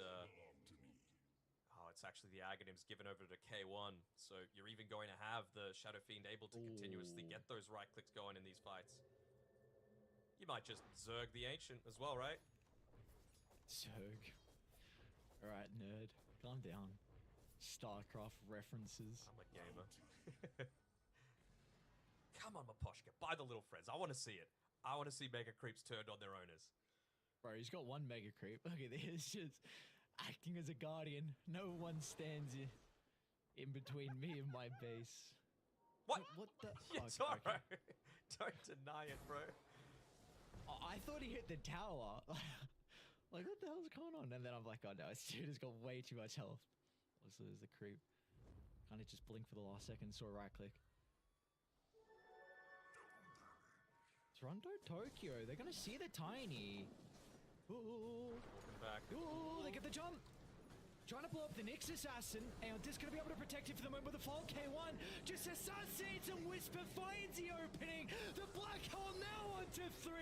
The best one you would ever hope for to close out this game is now C-Smile would end it with an ultra as Beast Coast. One last fight to do it all. What a performance, what a last one. Yeah, really, really nice. And you saw they tried to go for that turnaround potential, right, with the black hole. The AoE Doom doesn't care about the Linkens or anything like that, but unfortunately just got caught by the AoE there on Collapse at Beast Coast. They're able to close it out. This dual core plus Whisper again having a... We're the Vanguard. We're with the best. Let's raise our... За хай залуусаа. Юу вэ? Team Secret гинэ. Team Spirit-ийн тоглолтыг бол сонирхож байгаа төр зуртаа. За, буцаад ирсэн. Хоёр дахь тоглолтод бол төлөө уулзцгаая гэж хэлсэн. The Secret to За Secret Esther хоёрын ерөнхийдөө драфт нь явж байгаа юм байна. Гэхдээ бол би Talon-ыг авснараа тэгээд дуусгах байна.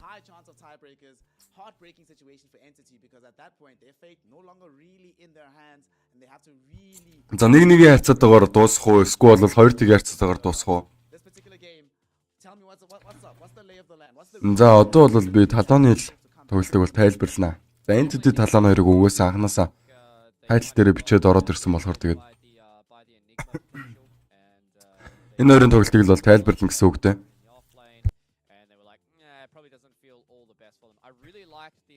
За эхний за Nullify руу ерөнхийдөө ингэдэг айтем шүү заяа. За Omni Knight Ultimate дарна штэ. Тэгээд Family Grace бо 2 дахь скил өмнөс ч гисэн байна. Тэнгүүт бүр ингээд HP-ийг нь бүр амар их болоод ерөөсөө physical damage авахгүй болоод ирнэ штэ. Тийм байх үед нь бол Nullify-ыг өгчих юм бол ерөөсөө өөртөө авсан тийм buff skill-үүд нь гарчихна гэсэн үг. Guardian Angel өөрх нь Ultimate Skull Family Grace одоо юу ч үдгэн тийм ээ. Тэр skill-үүд бол байхгүй болно гэсэн үг. Nullify-ыг дарчих юм бол Nullify-ыг өгөх юм бол Sacred Relic дээр нэмээд Helm of Iron Will гэсэн айтмуудыг нийлүүлээд босдог айтем. Нилээ үнэтэй айтем гэж хэлж болно Nullify-ыг. За armor болон damage өгдөг айтем аа.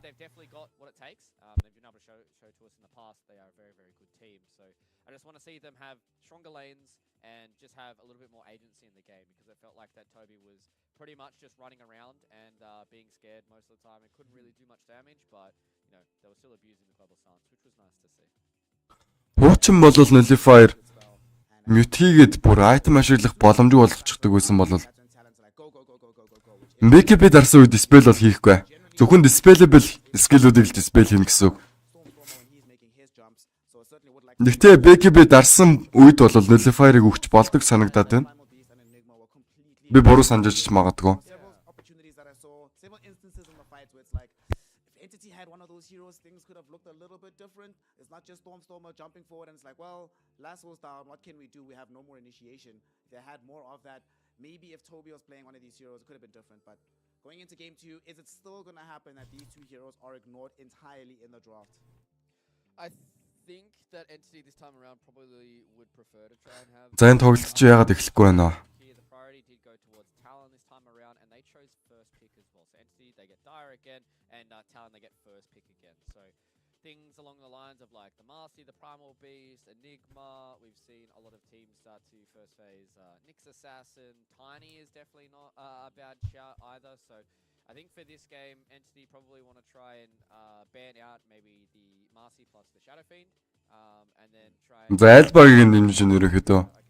За зөвхөн Таланы бол дэмжээ та гэж би хөвтөөс бодоод байна. За hero pool-ыг нэрхэдөө харуулж байна. За KP-гийн hero pool бол ойлгомжтой харж байна. Hobby гэх ч гэсэн. За offlaner-ийн харьцуулал гэх юм уу та одоо. Set hobby дэр гэхдээ silencer дард нь бол нэлээд буруутсан.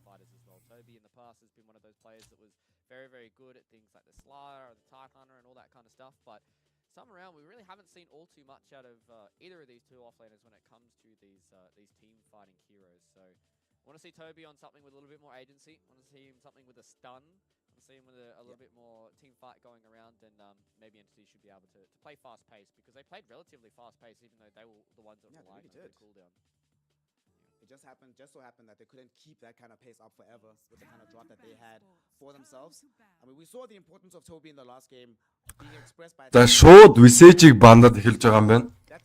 Талааны хувьд нөгөө л нэг муухай micro skill-тэй херөнүүдийг бандыг шийдэд бол эхнийхээ бангаар Visage за хойноос нь бол Brute Mama-г бандж байгаа юм байна.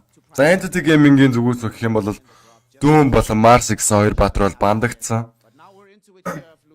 За Mars-ыг өгч болохгүй гэдэг нь бол харагдсан бахаа өмнөх тоглолтоос. За KP-д бол Mars-ыг нь өгчих юм бол тэгээд Lane-ийн босс үе чадчихна. За босс-ыг хийж байгаа л тэгэл Rebound болон Dispose гэсэн хоёр скиллээ байн боновчтой хийжсэн KP-гийн үед. Нөгөө л нэг асасын ороод ирлээ. Ерөнхийдөө next-тэй тоглолтууд бол нэлийн өндөр win rate-тэй байдаг. Тэр Entity-гийн хувьд гэх юм бол Undying болон Shadow Phoenix хоёр баатрын сонголт араас орж ирж байгаа юм байна. За Savage хүү ямар баатар тоглох бол энэ удаад.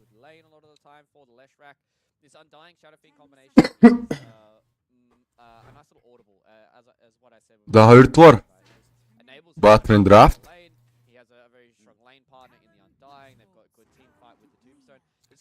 За Лина орж ирж байгаа юм байна шүү дээ.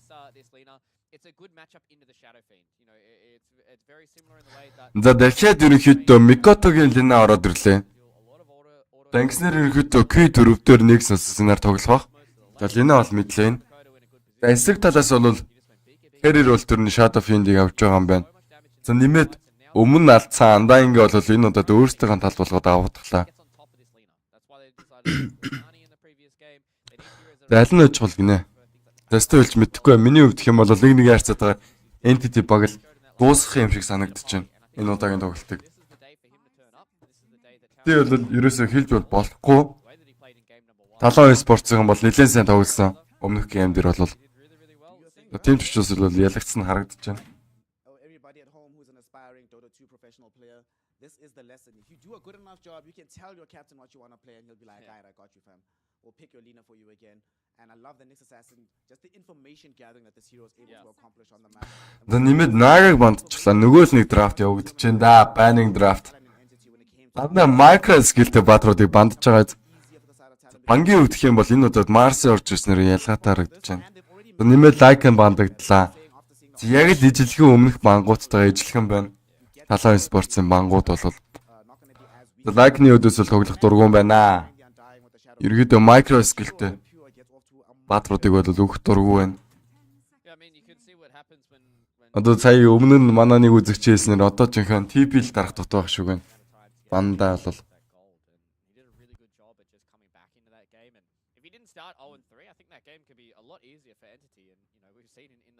За reserve time бол 2 минутын хугацаатай байна.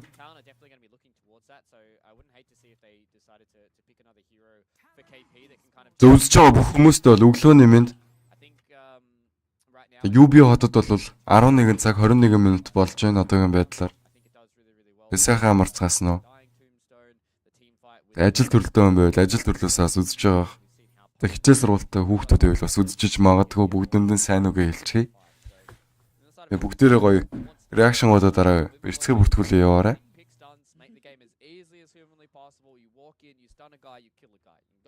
Яг л ижилхэн байна дөө. Морлинг бол бандагдж байгаа нь харагдаж байна. Өмнө нас л бандагдчихсан.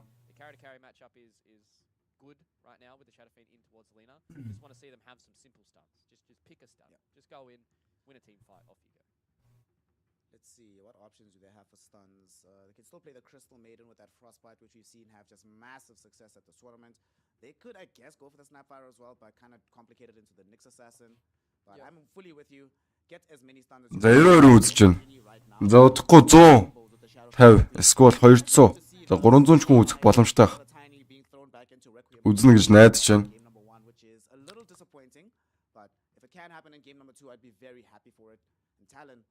За нэмээд Beast Master-ыг бүр бандчихлаа. За энэ багч нь ерөнхийдөө нэлээд дургу байна тоглох.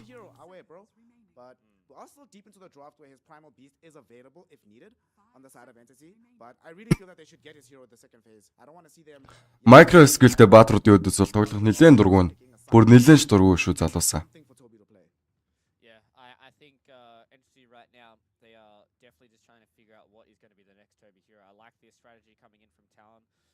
Compared both offlaners coming in towards this game and going in towards this series as well. You know, even the panel talked about it. They want KP to have a bit more agency and they want Toby to have a bit more. За нөгөө талаас за reserve time бол энэ удаад Entity багт хангалттай гэж хэлж болно. 1 минут 30 секунд байна.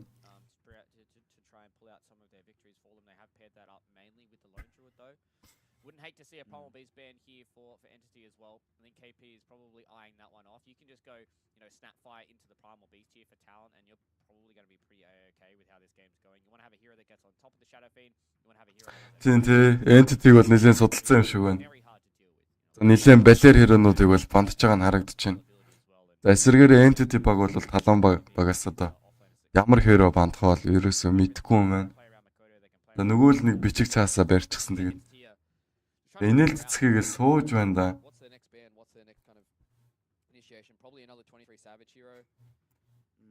Их жаргалтай байна ерөнхийдөө. Тэгээд унсан ч гэсэн тэгээд ерөөсөө хамааралгүй юм шиг сууцгаагаад байж байгааг харж байгаа. Enigma. Toby can now play Dota, thank God.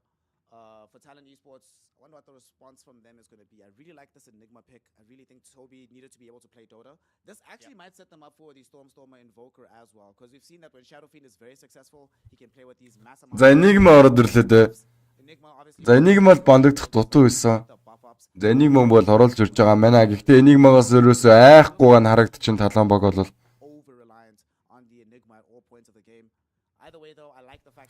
За Talon бол зүүн талд нь шүү залуу минь. За Entity баг бол баруун талд нь байна. За Talon-ы 3 дахь пик одоо явагдана.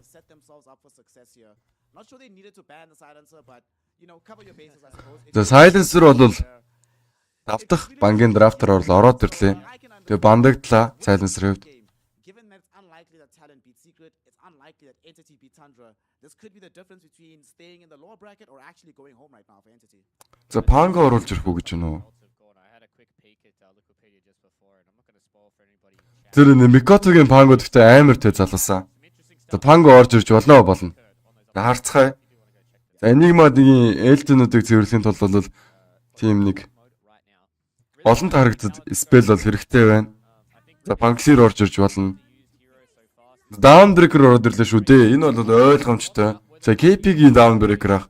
Offlane дээр Downbreaker авч байгаа нь харагдаж байна. Зарим Q-гийн нэг зассан юм шүү дээ. За Toby бол угсаа ойлгомжтой Enigma-гаар тоглоно. За Fishman Undying гэж магадгүй л юм тийм ээ.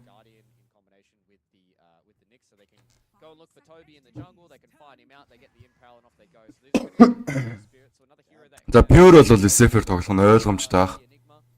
За эсрэг багт нь бол Winchpool ороод ирлээ. За ойлгомжтой тоо баг. За Black Hole-ыг cancelахын тулд бол Winchpool хэрэгтэй байна.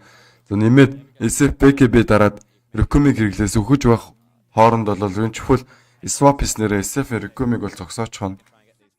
Тунд авгүй пик. Тэг хүнээ дээрээс нь аварч болно. За нөгөө monster буюу Undying бол за нэлээд сайн пиклэгдэж байгаа. Тэр бол ойлгомжтой. Уусаа хүчтэй байгаа л да бро. Энэ патчн дээр Undying, Enigma, SF баатрууд бол за гурван хүчтэй баатрыг аль хэдийн авчихсан бол за Talon-ы зүгээс гэх юм бол хүчтэй байгаа баатар гэх юм бол ганцхан нэг юм шиг л харагдаж байна. За нэгсээ үтх юм бол нэлийн өндөр win rate-тэй байгаа. Pixelсэн багууд бол ялах нь бол нэлийн өндөр chance-тэй болчихно гэсэн. За нэмээд Draw Ranger ороод ирлээ. За ингэснээр баг мэдийн SF юм шиг харагдаж байна. Stormer mid явах боломжтой SF авч байгаад зарим Pure-ийн Draw орж ирж байгаа юм болов. За тийм юм шиг байна. Зарим Toby бол Enigma-гаар тоглох гарцааг баг. Одоо ингэснээр position 4 юм уу 5 дээр hero pick дутдаг юм болов. Entity багт. За юу гэж бодож банаас бодлоо уулцаарай. За Panga оруулаад ирчих юм бол бас дэжгүүл юм тийм ээ. Тэгэх юм бол түүний төрөө Savage бол Lina авч байгаад carry role дээр явах хэрэгтэй болчихно. Эсвэл бол Lina-г support role руу шийдэж таарах нь дээ. За гэхдээ бол Pangler орж ирэхгүй юм шиг байна. Яагаад гэвэл угаасаа ойлгомжтой байна. Мэдийнх нь hero бол LED-ийн пиглэгдчихсэн маань Mikoto өмнө нь бол Lina-гаар тоглосон. Энэ удаад ч гэсэн Lina-гаар тоглоход бол ерөөсөө айхгүй юм шиг харагдаж байна.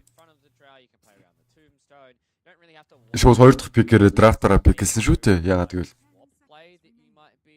зарим сүүлийн баг Talon-ы за түүний дараагаар бол Entity баг-аас бам болон драфта хийн. За Swain бандагдж байгаа юм байна. Ямар сонио хero бандж байна ч одоо. За Swain гэдэг хero бол бандхан зөв буруу. За өчигдөр бол Swain-ыг би position 5 дээр харсан. EG-ийн за Fly гэдэг нэлийн Old Tamerчин бол сайхан 9 авч жагаад Artized 5 дээр тоглоо суплаад байлээ. За Entity-гийн ерөнхийдөө сүүлийн бангийн драфт бол аэрокоптер юм байна. За үртээд одоо ямар баатар пиклэх бол Talon Esports хаа. Сүүлийн пико Invoker-ж болно штэ бро. Entity баг талтаа бол.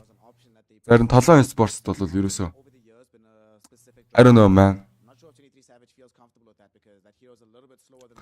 За ягаад Entity багт за тэгтээ баг Entity баг пиклэхгүй байхад. За Mikotогийн Pangler орж ирж байгаа юм байна. За ингэснээр өөрөөхөдөө 23 Savage Линагаар тоглох гээд байгаа юм бах та. За ямар сонирн пик вэ тийм ээ? За Pangler бол би орж ирч магадгүй гэж таамаглаж үсэ идэж гисэн дэд. Арайч орж ирэхгүй байх гэж бодож исэн. Жохо үйл ойлголцол үүссэн юм шиг байна. За тэр коуч нь бол нэлийн ярьж байгаа харагдаж байна. Тэр Entity-гийн last pick-ийг хамтдаа харцгаад тайны орж ирж байгаа юм байна. Ингэснээр Avalanche тоосон дээр нь комбо өгөх боломжтой болчихно. За сайхан хойшгоо айлынхаа баатрыг бол тоос хийж яхад нь бол сөхөд авах хэрэгтэй. Stormer. За ингэснээр мэдээ эсэх. За carry draw. Top off lane. За Fishman бол 5 дээр тоглох юм байна.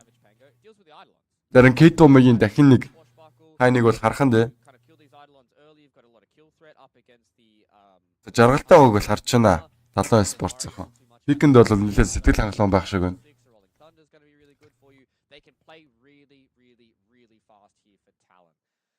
Question is though, do they have the damage to be able to take down these Entity heroes? You know, KP we've seen. Яг л хэлсэндээ K2-ийн пик дутуу байх шиг байсан байна. Дөрөвдөр авах Баатар дутуу юм болов гэдгийг таамаглаж байсан. Таамагласараа нэг боллоо. I like this audible that comes in from Talon. This is their kind of do or die. They needed to try and find something that was outside of the box. They needed to try and find a hero that could get on top of the Drow Ranger. And the Pangolier kind of has no issues this time around. They have no way. Үзэж байгаа 110 хүмүүстэй баярлалаа. YouTube-с үзэж байгаа 14 хүмүүстэй баярлалаа. Ингэснээр ерөнхийдөө 130 хүн одоогийн байдлаар үзэж байгаа юм байна. Тэгээ бүгдөөндөө сайхан өглөөний мэндийг хүргэе.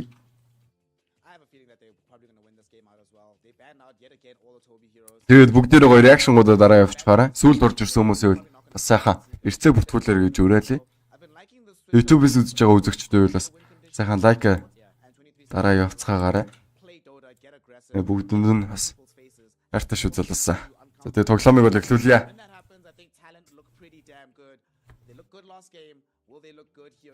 Let the game begin.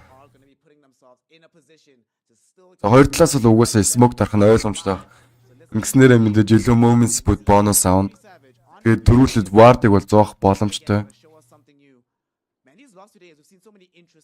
YouTube бол ойлгомжтой D-gamers гээд байгаа залуу минь. За мид дээр K2-ийн KP2 тулгарсан боловч тэгээд хоёр дэшгээ салаа явж байгаа юм байна. За KP-ийн хувьд гэх юм бол нэг bracer авах гад явж байгаа. Одоогийн байдлаар бол Gauntlet буюу Bell-ийг авчихсан юм байна. Тэгээ Magic Stick-тэй мэдээж Undying-ийн өөдөөс тоглох учраас Magic Stick гэдэг айтем бол бурхны бүтээл гэсэн үг. За ялангуяа skill spamдаг херонуудын өөдөөс бол шууд авчдаг pro player-ууд.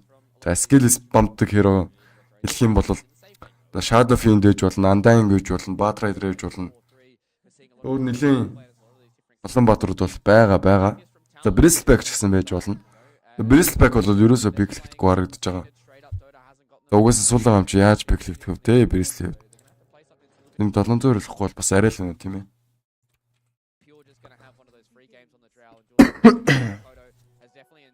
За энэ ч 700 болонгууд ингэ уушаад зах юмас. Хэцүү. Монголын интернет л юм да.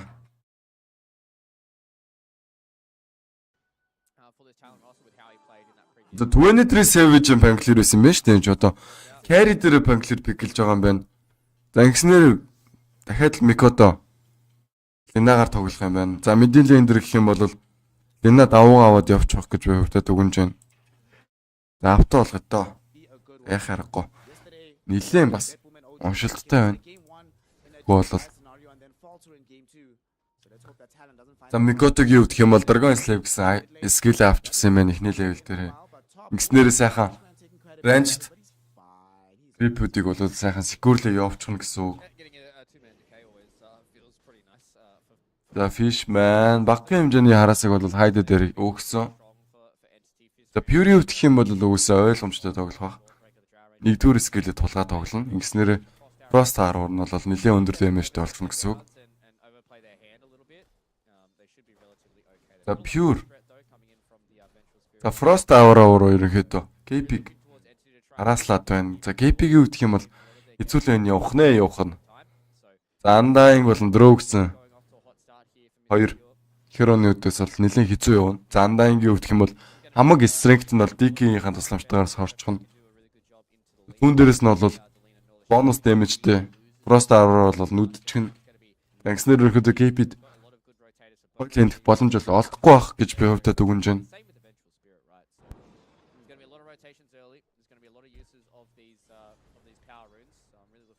За Mikoto Dragon Slave 2 левелтэй, 1 левелтэй Assist skill нь Dragon Slave бол спамдаад байгаа нь харагдаж байгаа. SF-ийн Dragon Admin сонголт бол яг л миний хэлснээр бол Magic Stick юм байна. За Динагийн 2 skill бол нэлээд хурдан хугацаанд уушчихдаг. Тийм давуу талтай байдаг. За LSS-тэй болоо Dragon Slave гэсэн 2 spell байгаа. За 23 Savage маш сонирхолтой драфтыг бол хийсэн. За Carrier Walter Pangolier авна. За ерөнхийдөө багийн тоглоом гэдэг нь бол ойлгомжтой харагдаж байна шүү дээ. Өөрийгөө бодоод драфтыг бол хийсэнгүү 23 Savage. Та хэрэгтэй байгаа баатрыг бол хийсэн. За дээр харин нөгөө нэг хизүүлээ энэ дээр явна гэдээсэн KP чинь хайдтайгаа нийлж жагаад Furi-г унгааж байгаа юм байна. За First Blood авсан. За нэмээд бүр нэмэлт бонус голтой First Blood 300 төгрөг авсан юм байна шүү дээ бүр First Blood-ээс. Тэгээ түүн дээрээс нэмэгдээд бол 150 төгрөг юм уу эсвэл бол 200 төгрөг ирдэг баг. Хайди бол First Blood-ыг авсан байсан харагдсан сая. Дахиад нэг харцгаая.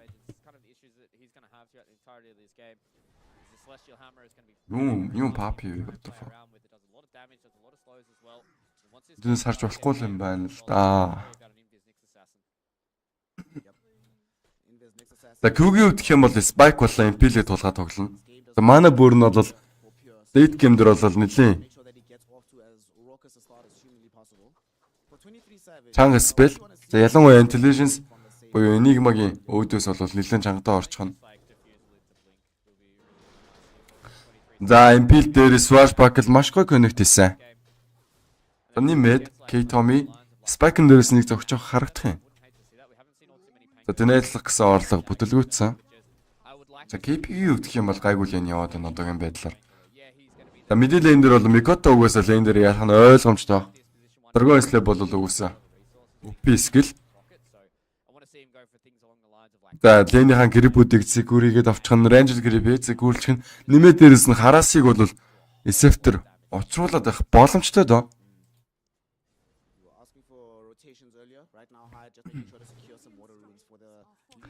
За Хайдигийн өвдөх юм бол Magic Missile 2 левелтэй юм байна. Энд чи Stormer ямар юу байралтай явж байна. Mikoto ингэж давраах хүн биш те. LSS-тай connect хийсэн бол хойноос нь Dragon Slave байгаа юу? За алтаж оролдохгүй юм байна. Оролдохгүй юм байна. Ямар юу явж байна тэр Stormer явд. За Хайди man fight-ыг Fishman-тэй хийж байна. За мэдээлэл энэ дээр бол угаасаа ойлгомжтой Mikoto илүү давуурхаа явуучих нь.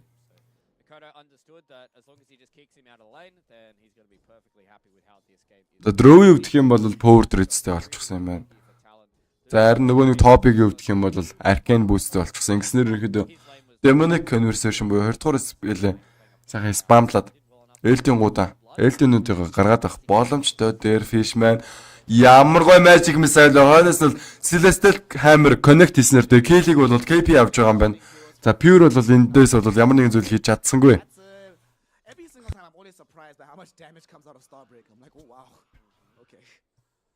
За доор арай 23 Savage Swashbuckle 2 левелтэй байх шиг байсан.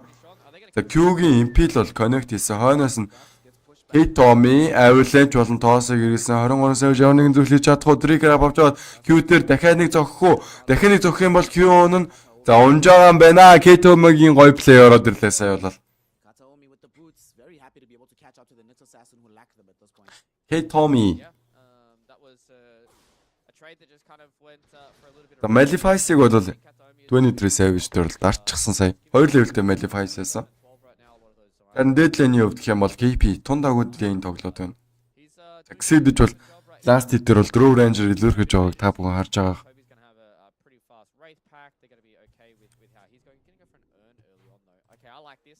They need the spirit vessel for that because they're playing up against the Spirit Breaker. Oh, 23 Savage, he's dead. Nice toss back into Toby. Oh, Toby doesn't maybe die not. because Q comes out of nowhere with the impale to За харин доор бол трейд хийгдсэн. 23 Savage болон Toby нарын трейд хийгдлээ нэг 2 Corero. the Pangolier. That was За Fishman in the script for the side of Entity. дээр ерөнхийдөө KP-тэй man fight хийж байгаа ч гэсэн өөрхөн support л хажууд нь байхгүй байгаа. За Hyder mid дээр ирчихсэн юм байна. Stormer дээр Magic Missile-ыг өгөөд багахан хэмжээний хараасаг бол хийсэн бол 2 оновчтой Hyder унах боломжтой. Хойноос нь Tommy алхаад ирж байгаа. Tommy Avalanche тос байгаа эдэж гэсэн хэрэглийг хүссэнгүй. Stormer дээр ямар нэг мананы юм байхгүйсэн байна. Mikoto энэ Tommy-г унах боломжтой юм шиг харагдаж байна. LSS-тан хийх гэж зангаж байгаа боллоо тоо. Stormer, but they would have liked to have been able to convert that into a kill. Makoto's still going to stick around here though. Okay, I thought he was going to go for like an LSA Dragon Slave play. He's got a lot of damage at level 7 here on the Lina. За KP энэ ч From Talon as well. You can see the cat за Hyder-тагаа нийлж байгаа Fishman-ыг унах боломжтой. Magic Missile Celestial Hammer Starbreaker X-нэр Fishman унж байгаа юм бол за тийм юм шиг байна. Fishman өгөхөөс өмнө ямарчсан Tomb-ыг дарсан бол pure ганцаархан амьд 2 эсрэг нэг Tomb-тай хамт Hyde Magic Missile-ыг бол Drove дээр ирсэн Drove. За эхний цогт бол амжилттай хойноос SF ирж байгаа Hyde модон нүгдэ явсаар энэ Hyde Mikoto доороос налхаад ирсэн бол pure унах боломжтой. Makoto's come in as well. Makoto За Laguna Blade за Magic Missile X-нэр бол pure унж байгаа юм байна. Mikoto-гийн дахин нэг kill бол дуурснаар тэгээд Talon богт дахин нэг kill-ийг бол Mikoto хийж чадлаа. to use the power rune. And that's going to be Talon Esports yet again making the early game much more favorable for themselves. Yeah, the way Тэний Talon rotates kill-ийг бол it's Talon богт бол хийж чадсан Mikoto-гийн хувьд. X-нэр 5-2 гэсэн kill харьцаад байгаа. Talon Esports-ын дахин тэргүүлж явж байна. to play this game, and Makoto's off to a rip-roaring start once again. 4.2k net worth on this Lina. He's going to have an За Toby энэ ч Demonic Conversation буюу 20 дугаар скелээ 3 авчихсан. Бараг тулахчихсан. Avalanche тоос байгаа юу? Trigger баг нэг згсэн бол хойноос нь Solar Guardian дээрээс Rolling Thunder, Celestial Hammer, Starbreaker байгаа юу? KP kill-ийг бол 23 Savage дөхийг бол хүсэх бах. Toby унган гарцааг болж байгаа юм бол 23 Savage за kill-ийг авах нь угаасаа ойлгомжтой болж байна. The option does cost literally all the mana that 23 Savage has, but it's all okay. Mid lane though, they might find Pure as well. Will the LSA connect? It will. Харин Hyde mid дээр унах боломжтой Pure 2-2 дээр маш гоё silence-ыг өгсөн бол Stormer ганц цохих хэрэгтэй байна. Hyde за ганц цохоод өгөхгүй юм байна. 2 цохолж унлаа. Magic Stake bought additional Тэр оронд нь бол Fishman-ыг унгааж авч чадчихэ KP-гийн хувьд. on the side of the map except for За Stack-ийг нь бол олоо харчихсан юм шиг байна. За энэ чинь нэлээд Yami Stack-ууд бол байгаа. За Experience-ийг нь бол хулгайлсан. За нэмээд Sosh Buckle Shield Crash хойноос нь Mikoto Zurgan Slave хийснээр тэгээд Stormer унж байгаа юм байна. За 8-3 гэсэн kill харьцаатаагаар Talon баг тэргүүлж байна.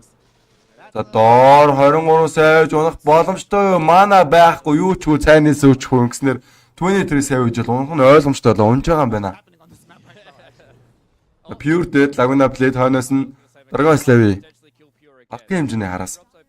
They did Орсон. save him from that Dragon Slave as well as the Laguna Blade combination, but За Smoke бол дарсан. Mikoto тэр ерөнхийдөө kill хийх гэж оролдох юм шиг. Mikoto баг өгөх бах. don't really have За нэг удаагийн Kaga Boshin зүг бол олоод авахтлаа. they're all roughly around about the same time, so it's not all too hard for За Q pause авч байна. За lag л гэж байна. game and just continue the breakneck pace. You can see here once again the invisibility Талан энэ лавр руу унах chance байгаа зүтэй л гэж байна. don't even have to За дахиад blade, doesn't even шүүдлийг хараатай. they just take down Stormer and Makoto, man.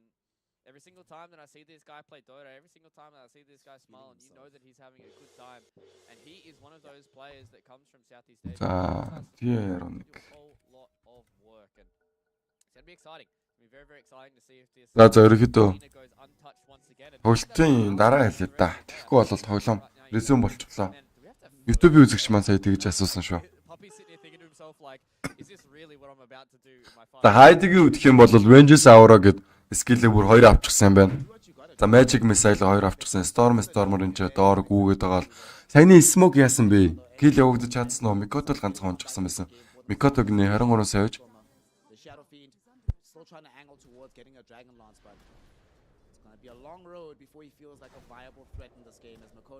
За. Дээдлийн таврыг нь бол гарцааг байх нь ойлгомжтой болжээ. За Mikoto-гийн өвдөх юм бол нэг удаагийн Manta руунийг олчихсон. 23 Savage. За Arcane Boost-ийн дараа бол Diffusal Blade юм байна.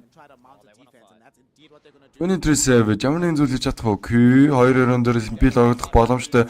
Stormer дээр импил хийгдсэн бол Black Hole-ыг ямар гоё cancel хийчих вдэ. Q-гийн гоё плей орж ирсэн. Хойноос нь Mikoto орж ирсээр Killing Spree дууссан бол KP-ийн dominating, Mikoto-гийн dominating нэмээд K-Tom-ыг унах боломжтой. 23 Savage хойноос нь хөөж байна. K-Tom-ыг авиланж уушхад 1 секунд байгаа. Авиланж тоосогдохтой үхээс өмнө бол хэрэглээд унах баха. За ямар ч үсэн хайдыг алсан K-Tom-ийн өөрөө унах нь ойлгомжтой. Pure хойноснаар Mikoto-гийн triple kill дуурсан бол доор K-Tom-ыг алсан юм байна. K-Tom-гийн killing spree байхгүй боллоо гэснээр Team Vibe бол явагдсан. Ганцхан 2 supporter бол солиллоо Team Vibe-ыг.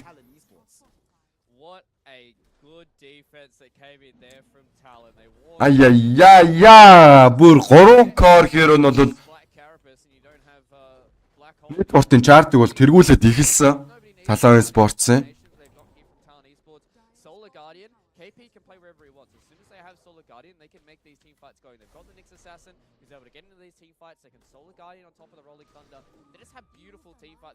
The 23 Savage бол ер нь бол драфтын өвдөх юм бол тунд ажгүй драфтыг бол Talon Esports-ын зүгээс бол хийсэн харагдаж байна ингээд.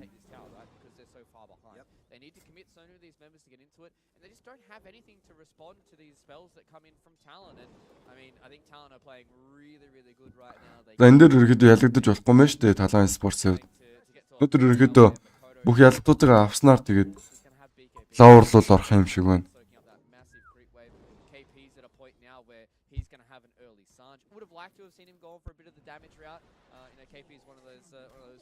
Нөгөө талд бол Boom Esports Group Aid бол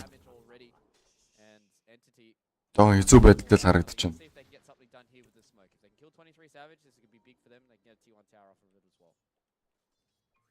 Swashbuckle, so he was a little bit vulnerable. Unfortunately for them, he also has a Tumbler's Toy. Man, these items that manipulate movements, if it doesn't cost gold, it should be removed from the game. It's kind of ridiculous. But it'll allow him to just 23 Savage өөрийгөө маш гоё мэдрээд модон нуугдчихсан байна. За 23 Savage юм бол маш гоё плей ороод ирсэн. За K-Tom-гийн өвдөх юм бол 23 Savage өгөл стил модон донд байсараа гэж үзэж байгаа бол та.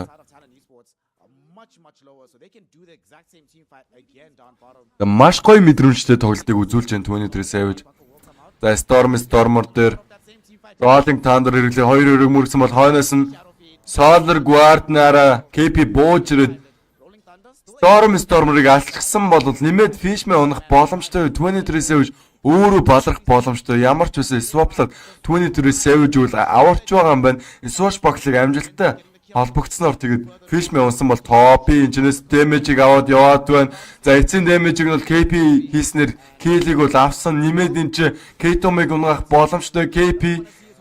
За 23 Savage бол дахин нэг kill-ийг авч байгаа юм байна. Ингэснээр double kill-ийг аваад killing spree бол 23 Savage дээр бол дуугарлаа.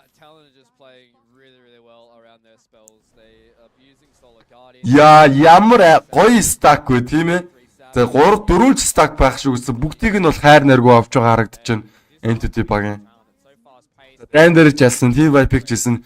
Дээрээс нэмээд Ancient стакийг нь авч байна. Бүгдийг нь авсан. Юу ч үлдээгсэнгүй хараа.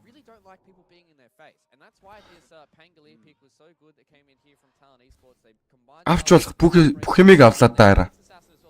Нилээн шуналтай байна. Өсөглөн байна бас. Нилээн өсөглөн бас шуналтай байна. Үүнийг л хүсээд байсан шүү дээ би. Үүнийг л харахыг хүсэж байлаа. За миний харахыг хүсчихсэн зүйлийг бол Talon Esports юм бол амжилттай харуулж өгч чадж байна. За 23 Savage өвдөх юм бол Orb of Corruption, Arcane Boots, The Diffusal Blade гэсэн айтмуудтай юм. K-Tommy, Avalanche, Toss, Top-оор Toss-оор connect хийсэн. Top-ийг Malefice хийгээд за kill-ийг бол K-Tommy Trigger Up-ныхаа тасламжтайгаар хийж байгаа юм байна. За Mikotогийн өвдөх юм бол Boat of Travel. Сүүлийн Ring of Aquila.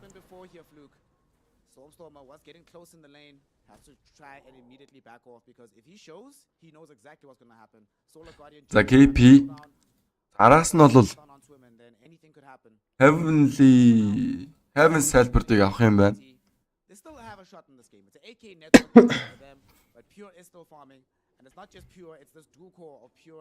Зарим Furi өвдөх юм бол Альтныхаа сонголт Hurricane Pike. За энэ бол мэдээж баг.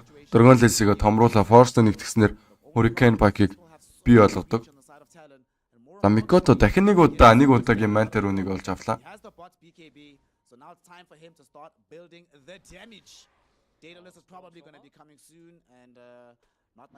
За Q Impel оновчтой хойноос нь KP Celestial Hammer онсон. За гисэн идчихсэн явуулчихсан багагийн хэмжээний хараасыг бол өгч чадлаа.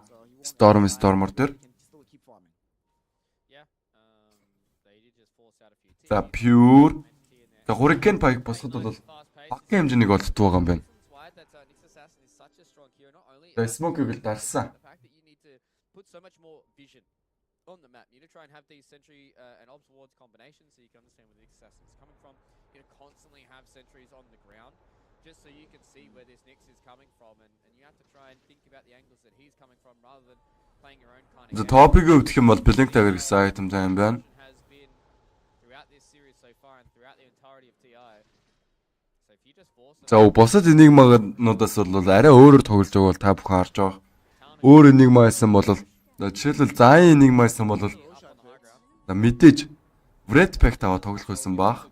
Нагийн illusion.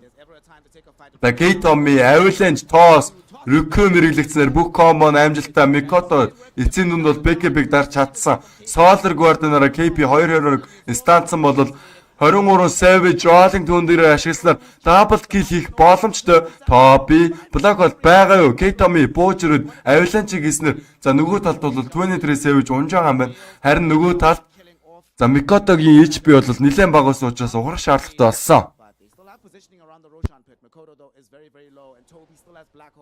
So Entity technically have the advantage around this Roshan pit, but this fight is definitely not over just yet. За Haste Rune руу пинглээд байна. Pick up that haste rune. You could tell that Mikoto didn't want to throw away his life there, but they were so close to being able to blow up that leader. I think if that was the combination that Entity were able to pull off, take. За Q-гийн өвдөх юм бол нэлээд дажгүй тоглолт хийгээд байгаа шүү. За Black Hole дээр нь ерөнхийдөө Spike-ад орж орсноор тэгээд Enigma-гийн Black Hole-ыг нь бол cancel чаад байгаа. Enigma-г бол хөглөхгүй байгаа гэж хэлэхэд бол болно. Гэхдээ ерөнхийдөө BKB авсны дараагаар бол бүх зүйл өөр байна. Угаасаа ойлгомжтой. За дахин нэг харцгаая. Avalanche Toss. За дараагаар нь бол за Mikoto бол BKB тарж амжихгүй байгаа. За Stormer ямар ч байсан.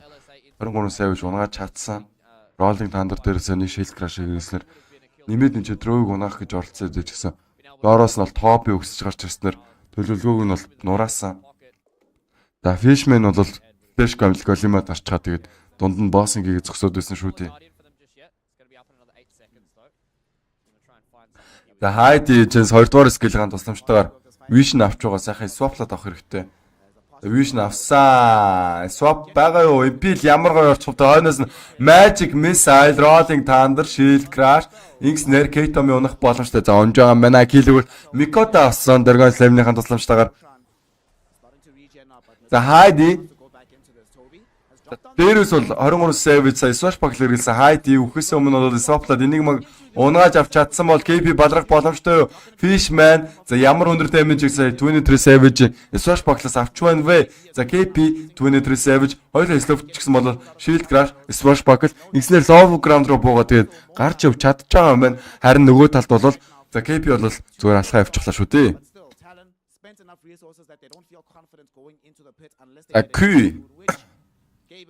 За 23 Savage бол өөрийнх нь lucky shot гэ passive skill нь disarm гэдэг учраас Russian-ыг авах боломжтой. За damage-ийг бол угсаа Lena хийн. Dagger of Fistful ямар аимшигтай carry item-уудыг олж байна тэр хоёрын. And Talon, they're just getting further and further ahead right now. 9,000 gold lead for them so far here, 20 minutes into this game. They haven't been able to blow the game out just yet, but they are definitely showing that the way that these heroes combine with each other, the Solar Guardian in combination with the Nyx Assassin, how strong the Venge has been as well. Hyde's been playing. За Mikoto-гийн өвдөх юм бол одоо Daedalus авах юм байна. Hyde, he's found Toby. За энэ ч Q Windows-тойгоор нэг зогсож байгаа хойноос MP-л хэрэглээд 23 Savage юм болоод Swashbuckle бүх скиллүүд холбогдсоор тэгээд дахиад энийг маа онж байгаа юм байна. Toby-гийн хувьд бол жоохон муу тоглоом тоглох гээд байна. За K-Tommy MP-л дээрээс нэг мөргүүлсэн, хоёр мөргүүлээд тэгээд унах бах. За хоёр мөргүүлсэн за унж байгаа юм байна. Mikoto-гийн Monster Kill streak бол дугарлаа. This time around, they might feel confident enough to go into the pit, and indeed, that is the case. They're going headlong into it. Hyde has maxed out Vengeance Aura. За одоо HC авч байгаа л сайхан. Тэр хоёруудын түүгүүд авах хэрэгтэй те. Нэмээд outpost-ыг жилслээд авах боломжтой болно. Still have a chance to try and team fight around this. Toby still has a chance for a blink black hole. The question is, do they take it, Fluke? With these team fight spells, do they try go for another interrupt, or do they just let the Aegis go? It's so hard for them to use Blink Black Hole. They've got a Venge to deal with. They've got a Nyx Assassin. They've got the KP Doorbreaker who can always Solar Guardian on top of it. Like, there's just so many issues that this Enigma is going to have pre-BKB that I think it's just going to be very, very hard for them to team fight back in. За Stormer-ийн хувьд гэх юм бол 800-900 голд дуу юм байна. BKB авахд. За 22 минутанд BKB-г үсэх гүн гэдэг бол жоохон эмгэнэлттэй байна. За Illusion рүүнийг олсон хин авах юм бол за Hyde явж байгаа юм байна. Ингэснээр ерөнхийдөө engage хийгээд дайныг эхлүүлэх боломжтой болчихно.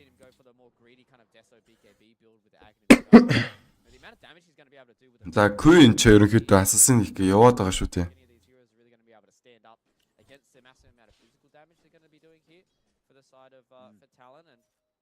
Looking across the board for a lot of the items that they've got right now, 23 Savage, he's hit that critical mass of him having Blinken as The Pure. They've got BKB Chrysalis now on the code. Pure бас BKB авах хэрэгтэй болчихсон. Ямар ч байсан Hurricane back гэж дуусч байгаа юм байна. За дөрөв өндөр бол Smoke-ыг дарсан Aegis-ийг өгүүлэхийг хүсэхгүй байгаа. За K-Tommy Avalanche Jerusalem K-Tommy өөрөөгөө стандчихсан бол ямар аимшигтай MP л ороод ирвдээ 2-2 3-3 өрөөнд MP л орж ирсэн бол хойноос нь 23 Savage Rolling Thunder гурван мөргснөр Mikoto-гийн Beyond God-like double kill дугуурлаа да. Бараг team vibe явагдчих уу. За 2-2 core өрөөг алчсан. Нэмээд нэг support-ыг нь бонус нь үргэж гисэн. За яах яраггүй Тоби тоглож чадахгүй байна. Топиг бол ерөөсө тоглоулахгүй байна. За Crew бол Nyx Assassin бол үнэхээр ядаргаа болж чадчихна. За Spike-д орж ирж байгаа сайхан 2-3 хэрэг нэгэн зэрэг стант чаад байна. За энэ хэрэг бол үнэхээр нерв хэрэгтэй байна. За дахиад харъя. За K-Tommy-г нь Avalanche хэрэглэсэн заяа. Тэнгүүч шууд 2 хэрэг стантчихсан маа. Энийг мав лагерд орж ирж 23 Savage бол мөрүүлээ тэгээд cancel хийгдсэн. За араас нь бол Mikoto орж ирээд тэгээд цэвэрлчихсэн шүү дээ. За 23 Savage бол нүрэн дээр бол ямар гоё Мишель тодруулж байгааг бол та бүхэн харж байгаа. За ер нь бол залуустай өглөөний мэд, өдрийн мэд. Тэгээд ерөнхийдөө сүүлд орж ирсэн хүмүүсээ бол бүгдээрээ гоё реакшнга дараад эцгээ бүртгүүлцгээгээрэй гэж хүсье. Одоогийн байдлаар бол 100 ч үзэж байгаа юм шүү дээ. Тэгээд ерөнхийдөө comment section бол 20 минутын өмнөөс дуу олчихсан байгаа. Гоё comment үлдээгээрэй. Тэгээд хамтдаа гоё ярилцаа тоглолцгоё. Одоогийн байдлаар гэх юм бол Entity баг бол comeback хийхэд бол нэлээд хэцүү л харагдаж байна. 2-3 core-оор нь бол гурлаа big байхгүй харагдчихсан.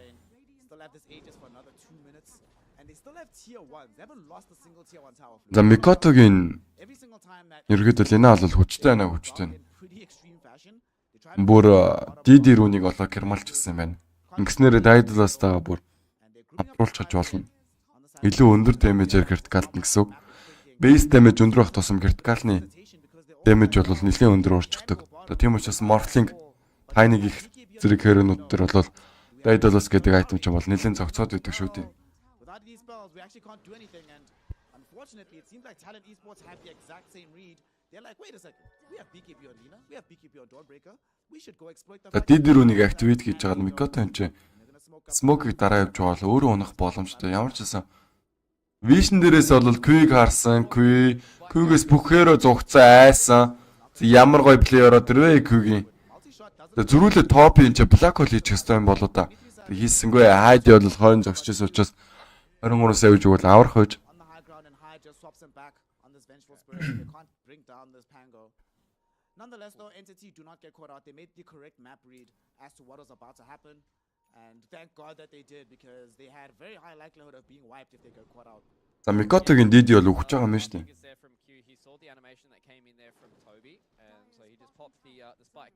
Дид энэ дээр ямар нэгэн зүйл хэрэглэх хэрэгтэй байсан. I mean хийх хэрэгтэй байсан. I mean It was getting pretty awkward. I thought maybe if that was going to be a weird team fight they wanted to take, it might not have worked out all too well for them. But you can just tell with the amount of confidence they have, with the amount of net worth they have right now, that they can kind of walk around and do whatever they want. So they've taken control of this triangle right now. Entity, they know that they have to walk around as 5 heroes just to take some of this space back. Like there's so much space that's just being. За GP-гийн ерөнхийдөө хийлийг нь харуулж байна. За 17%-ийг бол багийнхаа хүмүүс хийлцэн гэж харагдаж байгаа бол.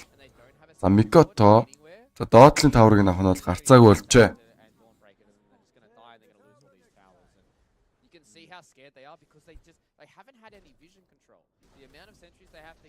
За KP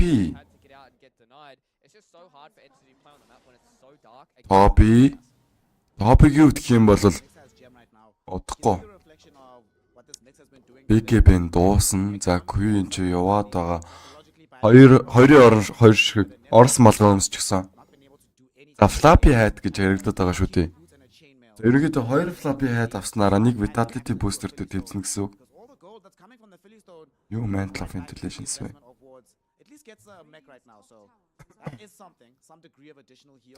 Айтнууд нь бол нэлийн буруу байгаад байна. Ингэж байгаа харч. No idea, bro.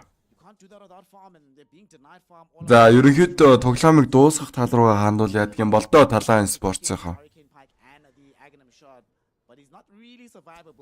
Нүкс нь бол бүрдчихсэн байгаа шүү дээ.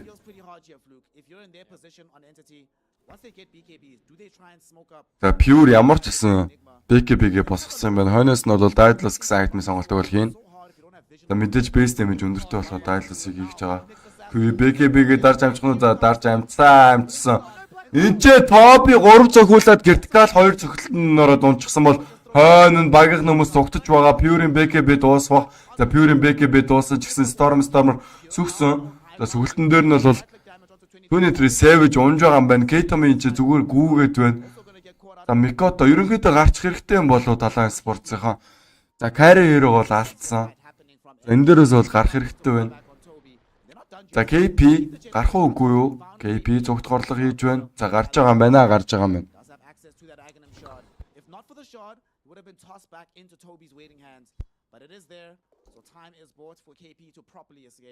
Тэний recommenders гэхдээ Pangolier баригдаад унчлаа. Тэгээгүйсэн бол тайм болол нөгөө тийшээ ирэх байсан баг. Топиг өвдөх юм бол Black Hole хэрэгсэн ч гэсэн тэгээд үгсэн. За Q-гийн гой плеер зөрлгүүл яах вэ? Q Impel нь орсноор хойноос нь LSA стан холбогдоод тэгээд хийлийг бол авч байгаа юм байна. За дахиад нэг арцгаая. За Mikoto дээр үг нь бол би Black Hole хэрэглэгцээ дэжсэн Mikoto бүр 2 3 цохоо тэгээд унгаачихсан.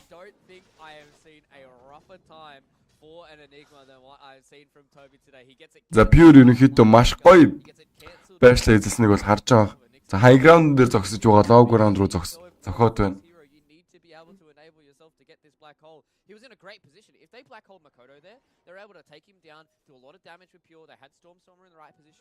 За Kugi өвдөх юм бол хоёр Flappy Hat-ны нийцэд гарч ирж чадчихна. Хоёр Flappy Hat авчих юм бол нэг шиг Vitality Booster дээр тэнцүү байдаг. Тиймэрхүү хэмжээний HP-г бол өгдөгөө. I don't know, man. It's very boom or bust this hero. This hero can look absolutely unstoppable, all this hero can just have the roughest go around, and this black hole feels almost next to you. So За хайдыг юу гэх юм бол аль хэдийн аль үжээ Red Pack-тай авчихсан яваад байна. За Black Hole байхгүй, Smoke-лог шаардлага прессинг болов 17k буюу Massive Network-ны өдөөс бол бөөнөр Smoke Gang хийхгээ явсан 23 Savage бол BKB байхгүй. Маш гоё мэдрээд дагардаа явсан бол тэн чи Warta гэж үзээ Warta бол зоосон.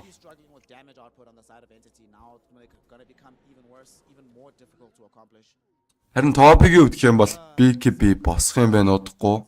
Black Hole бол дуусахад бол оншиж дуусахад 20 секунд дутуу юм байна. За KP BKB-тэй хойноос нь бол дагар боссон. 18k gold lead. The experience lead is pretty significant as well, but the big thing is the positioning on the map and a 90% win probability. Woo! Okay. We've seen steeper. За 5 секундын дараа бол Рошон төрнө. Not impossible. 2 дахь Рошон билүү 3 дахь Рошон билүү? That being said though, if there's ever going to 2 дахь Рошон юм байна. Агним шаардсан төрж байгаа юм байна. Шаардыг бол 23 Savage авах гэсэн чинь аль хэдийн шаардаа авчихсан юм байна. Eventually he'll get Lincoln Sphere as well, and then suddenly he can actually channel the full black hole onto these heroes. And then what do Talon do at that point in the game? За Рошоны мэдээллийг л авсан баг. Тийм учраас энэ ч отоо зогсоод байна. Хизээ Рошон авах нь уу гэд. Ерөнхийдөө багийн скил талдаа бол Entity багт бол нэлийн гой скиллүүд байна. Homestone, Requiem, Black Hole, Avalanche гэх зэрэг скиллүүд байгаа. Queen, Chase, Spike дараад хойшлсон бол Tomбиг бол high ground дээр зоогоод өгчсөн хайдын унж байгаа мань Swap хийснээр KP ямар нэгэн зүйл хийж чадахгүй 23 Savage ямарсан Rolling Thunder болчихсон яваад байгаа. За Furi-г хараахан хөөхгүй юм байна. Furi with BKB-г хараахан дараагүй.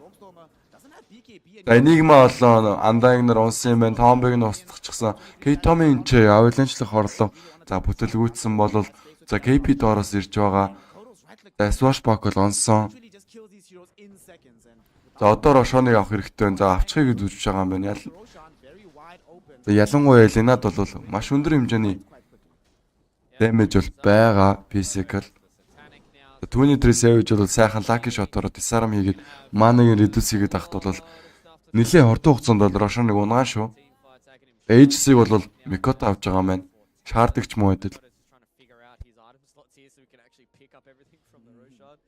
He's got his ag shot. I think they actually sent it back. Yeah, they're going to give it to Hyde. So I like this ag shot that comes in from the Vengeful Spirit. The magic missile bounces. It means that you have to kind of think about these magic missiles because they're very, very low cooldown. They do a lot of damage. They bounce around a lot. You know, every 8 seconds. That's at least 2 or 3 in some of these team fights if Hyde stays alive. So it's going to be very, very hard now for. Энэ ч одоо юу болох нь вэ? Баахан Hurricane Bike-ууд бол босчихсан харагдаж байна. Isefter бол Hurricane Bike босчихсан. Drove-драас Hurricane Bike байгаа. За BB1 бол Force бол авах юм шиг байна.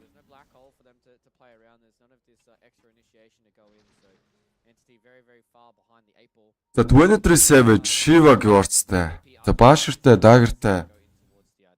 За гагцгүй одоо BKB гэдэг айтемд тунд. Dagger-та DP-лиг бол connect хийсэн бол Stormer дээр дахиад Swashbuckle дээр Bash орсон 23 Savage, Rolling Thunder roll up.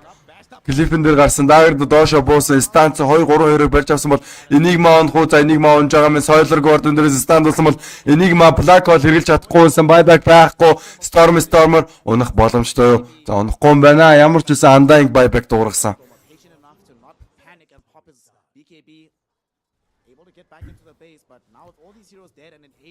За тэр оронд Mikoto ямар нэгэн зүйл хийсэн бэ?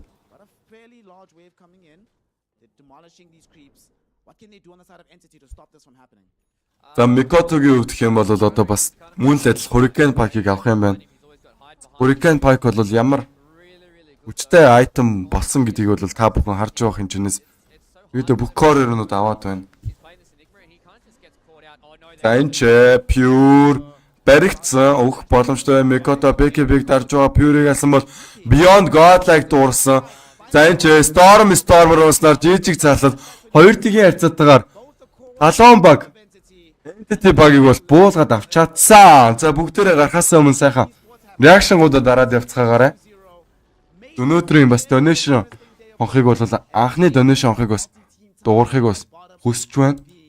This is Talon Esports keeping the TI11 dream alive here, Fluke. They will not go gently into the sweet night. They're going to make it competitive until the very last second.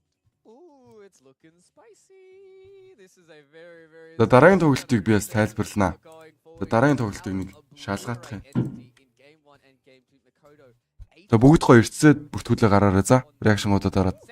First phase Lena, by the way, they just went Nyx Lena, and Makoto looked absolutely untouchable on this Lena. The way they played around the heroes they had, Nyx Assassin just setting up everything, the amount of vision that Q was able to give, and the fact that he would blink into 4 heroes on Entity. Тэгээд намайг дэмжиж урамшуулахыг хүсэх юм бол donation-гийн хонхыг бол дуургаж болно залуус минь. За одоо ч нэр 12:30-аас PSG, LGD, Bitboom, OG, RNG, Boom EG гэх тоглолтууд бол байгаа юм байна. За алийг нь тайлбарлуулмаар энэ залуусаа. За Hokoro Liquid 2-оос тоглож байгаа юм байна. За Hokoro бол нэлээд чанга байгаа шүү дээ бас. I feel bad for Toby. He was picked the Enigma this time around. Talon were perfectly ready for it. I don't think he got a single channel of the black hole off. That was the longest channel we saw in that replay just then of the black hole. Every other one was almost cancelled. Үзмээр нь Hokoro Liquid байна заяо. LGD Bitboom 2 байна. OG RNG байна. За GG Sonic 2 байгаа юм байна бас. Boom EG 2 бас байгаа. За гоё тэгээд санал бодлоо хуваалцаад хэлчихээрэй. Миний хувьд гэх юм бол доошгоо нэг бууж юм уучгаад ирээ. Тэр хооронд гоё комент үлдээгээд тоглох тайлбарлуулах тоглолтоо үлдээгээрэй гэж би хүсэх байна. Яа. Анаа төрсөн чинь нэрээ бас. Гэхдээ зүгээртэй залуусаа.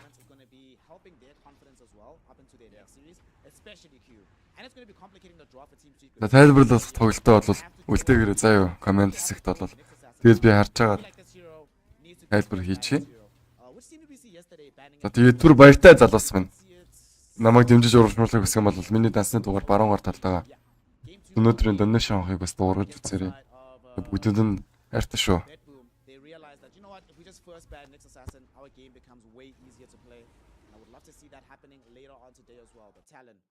Showing us that if they give confidence heroes to their confident players, they're going to end up with a W here.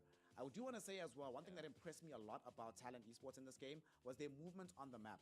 There were so many times where Entity were going out of their way to try catch them out, and they just dodge. They just know exactly where to be, when to be there, laying out correct vision to allow themselves to play aggressively as well. And it also just felt like Entity with this draft, not as many options for starting fights as we have available from the side of Talon Esports. And it's like you keep saying here, Fluke, in this initiative and initiation is what ends up winning these games after time.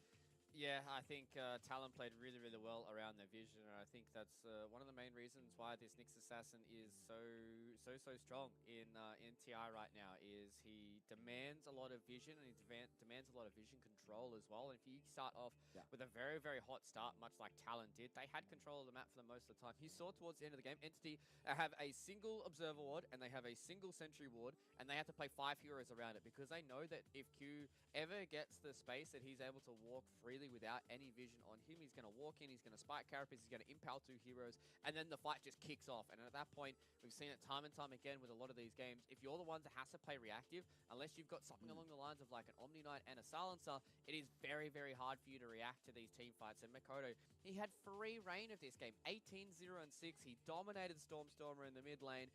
They were able to enable him throughout the entirety of this draft. A first pick Lena, by the way, first 2, Nyx Assassin Lena, and he looked insane on it. 30,000 damage as well. This is exactly what you want if you're Talon. You want to have your star mid player having this much confidence going into a series that he dominates Stormstormer, who's been one of the European mid laners who has done a lot of work throughout the entirety of the season.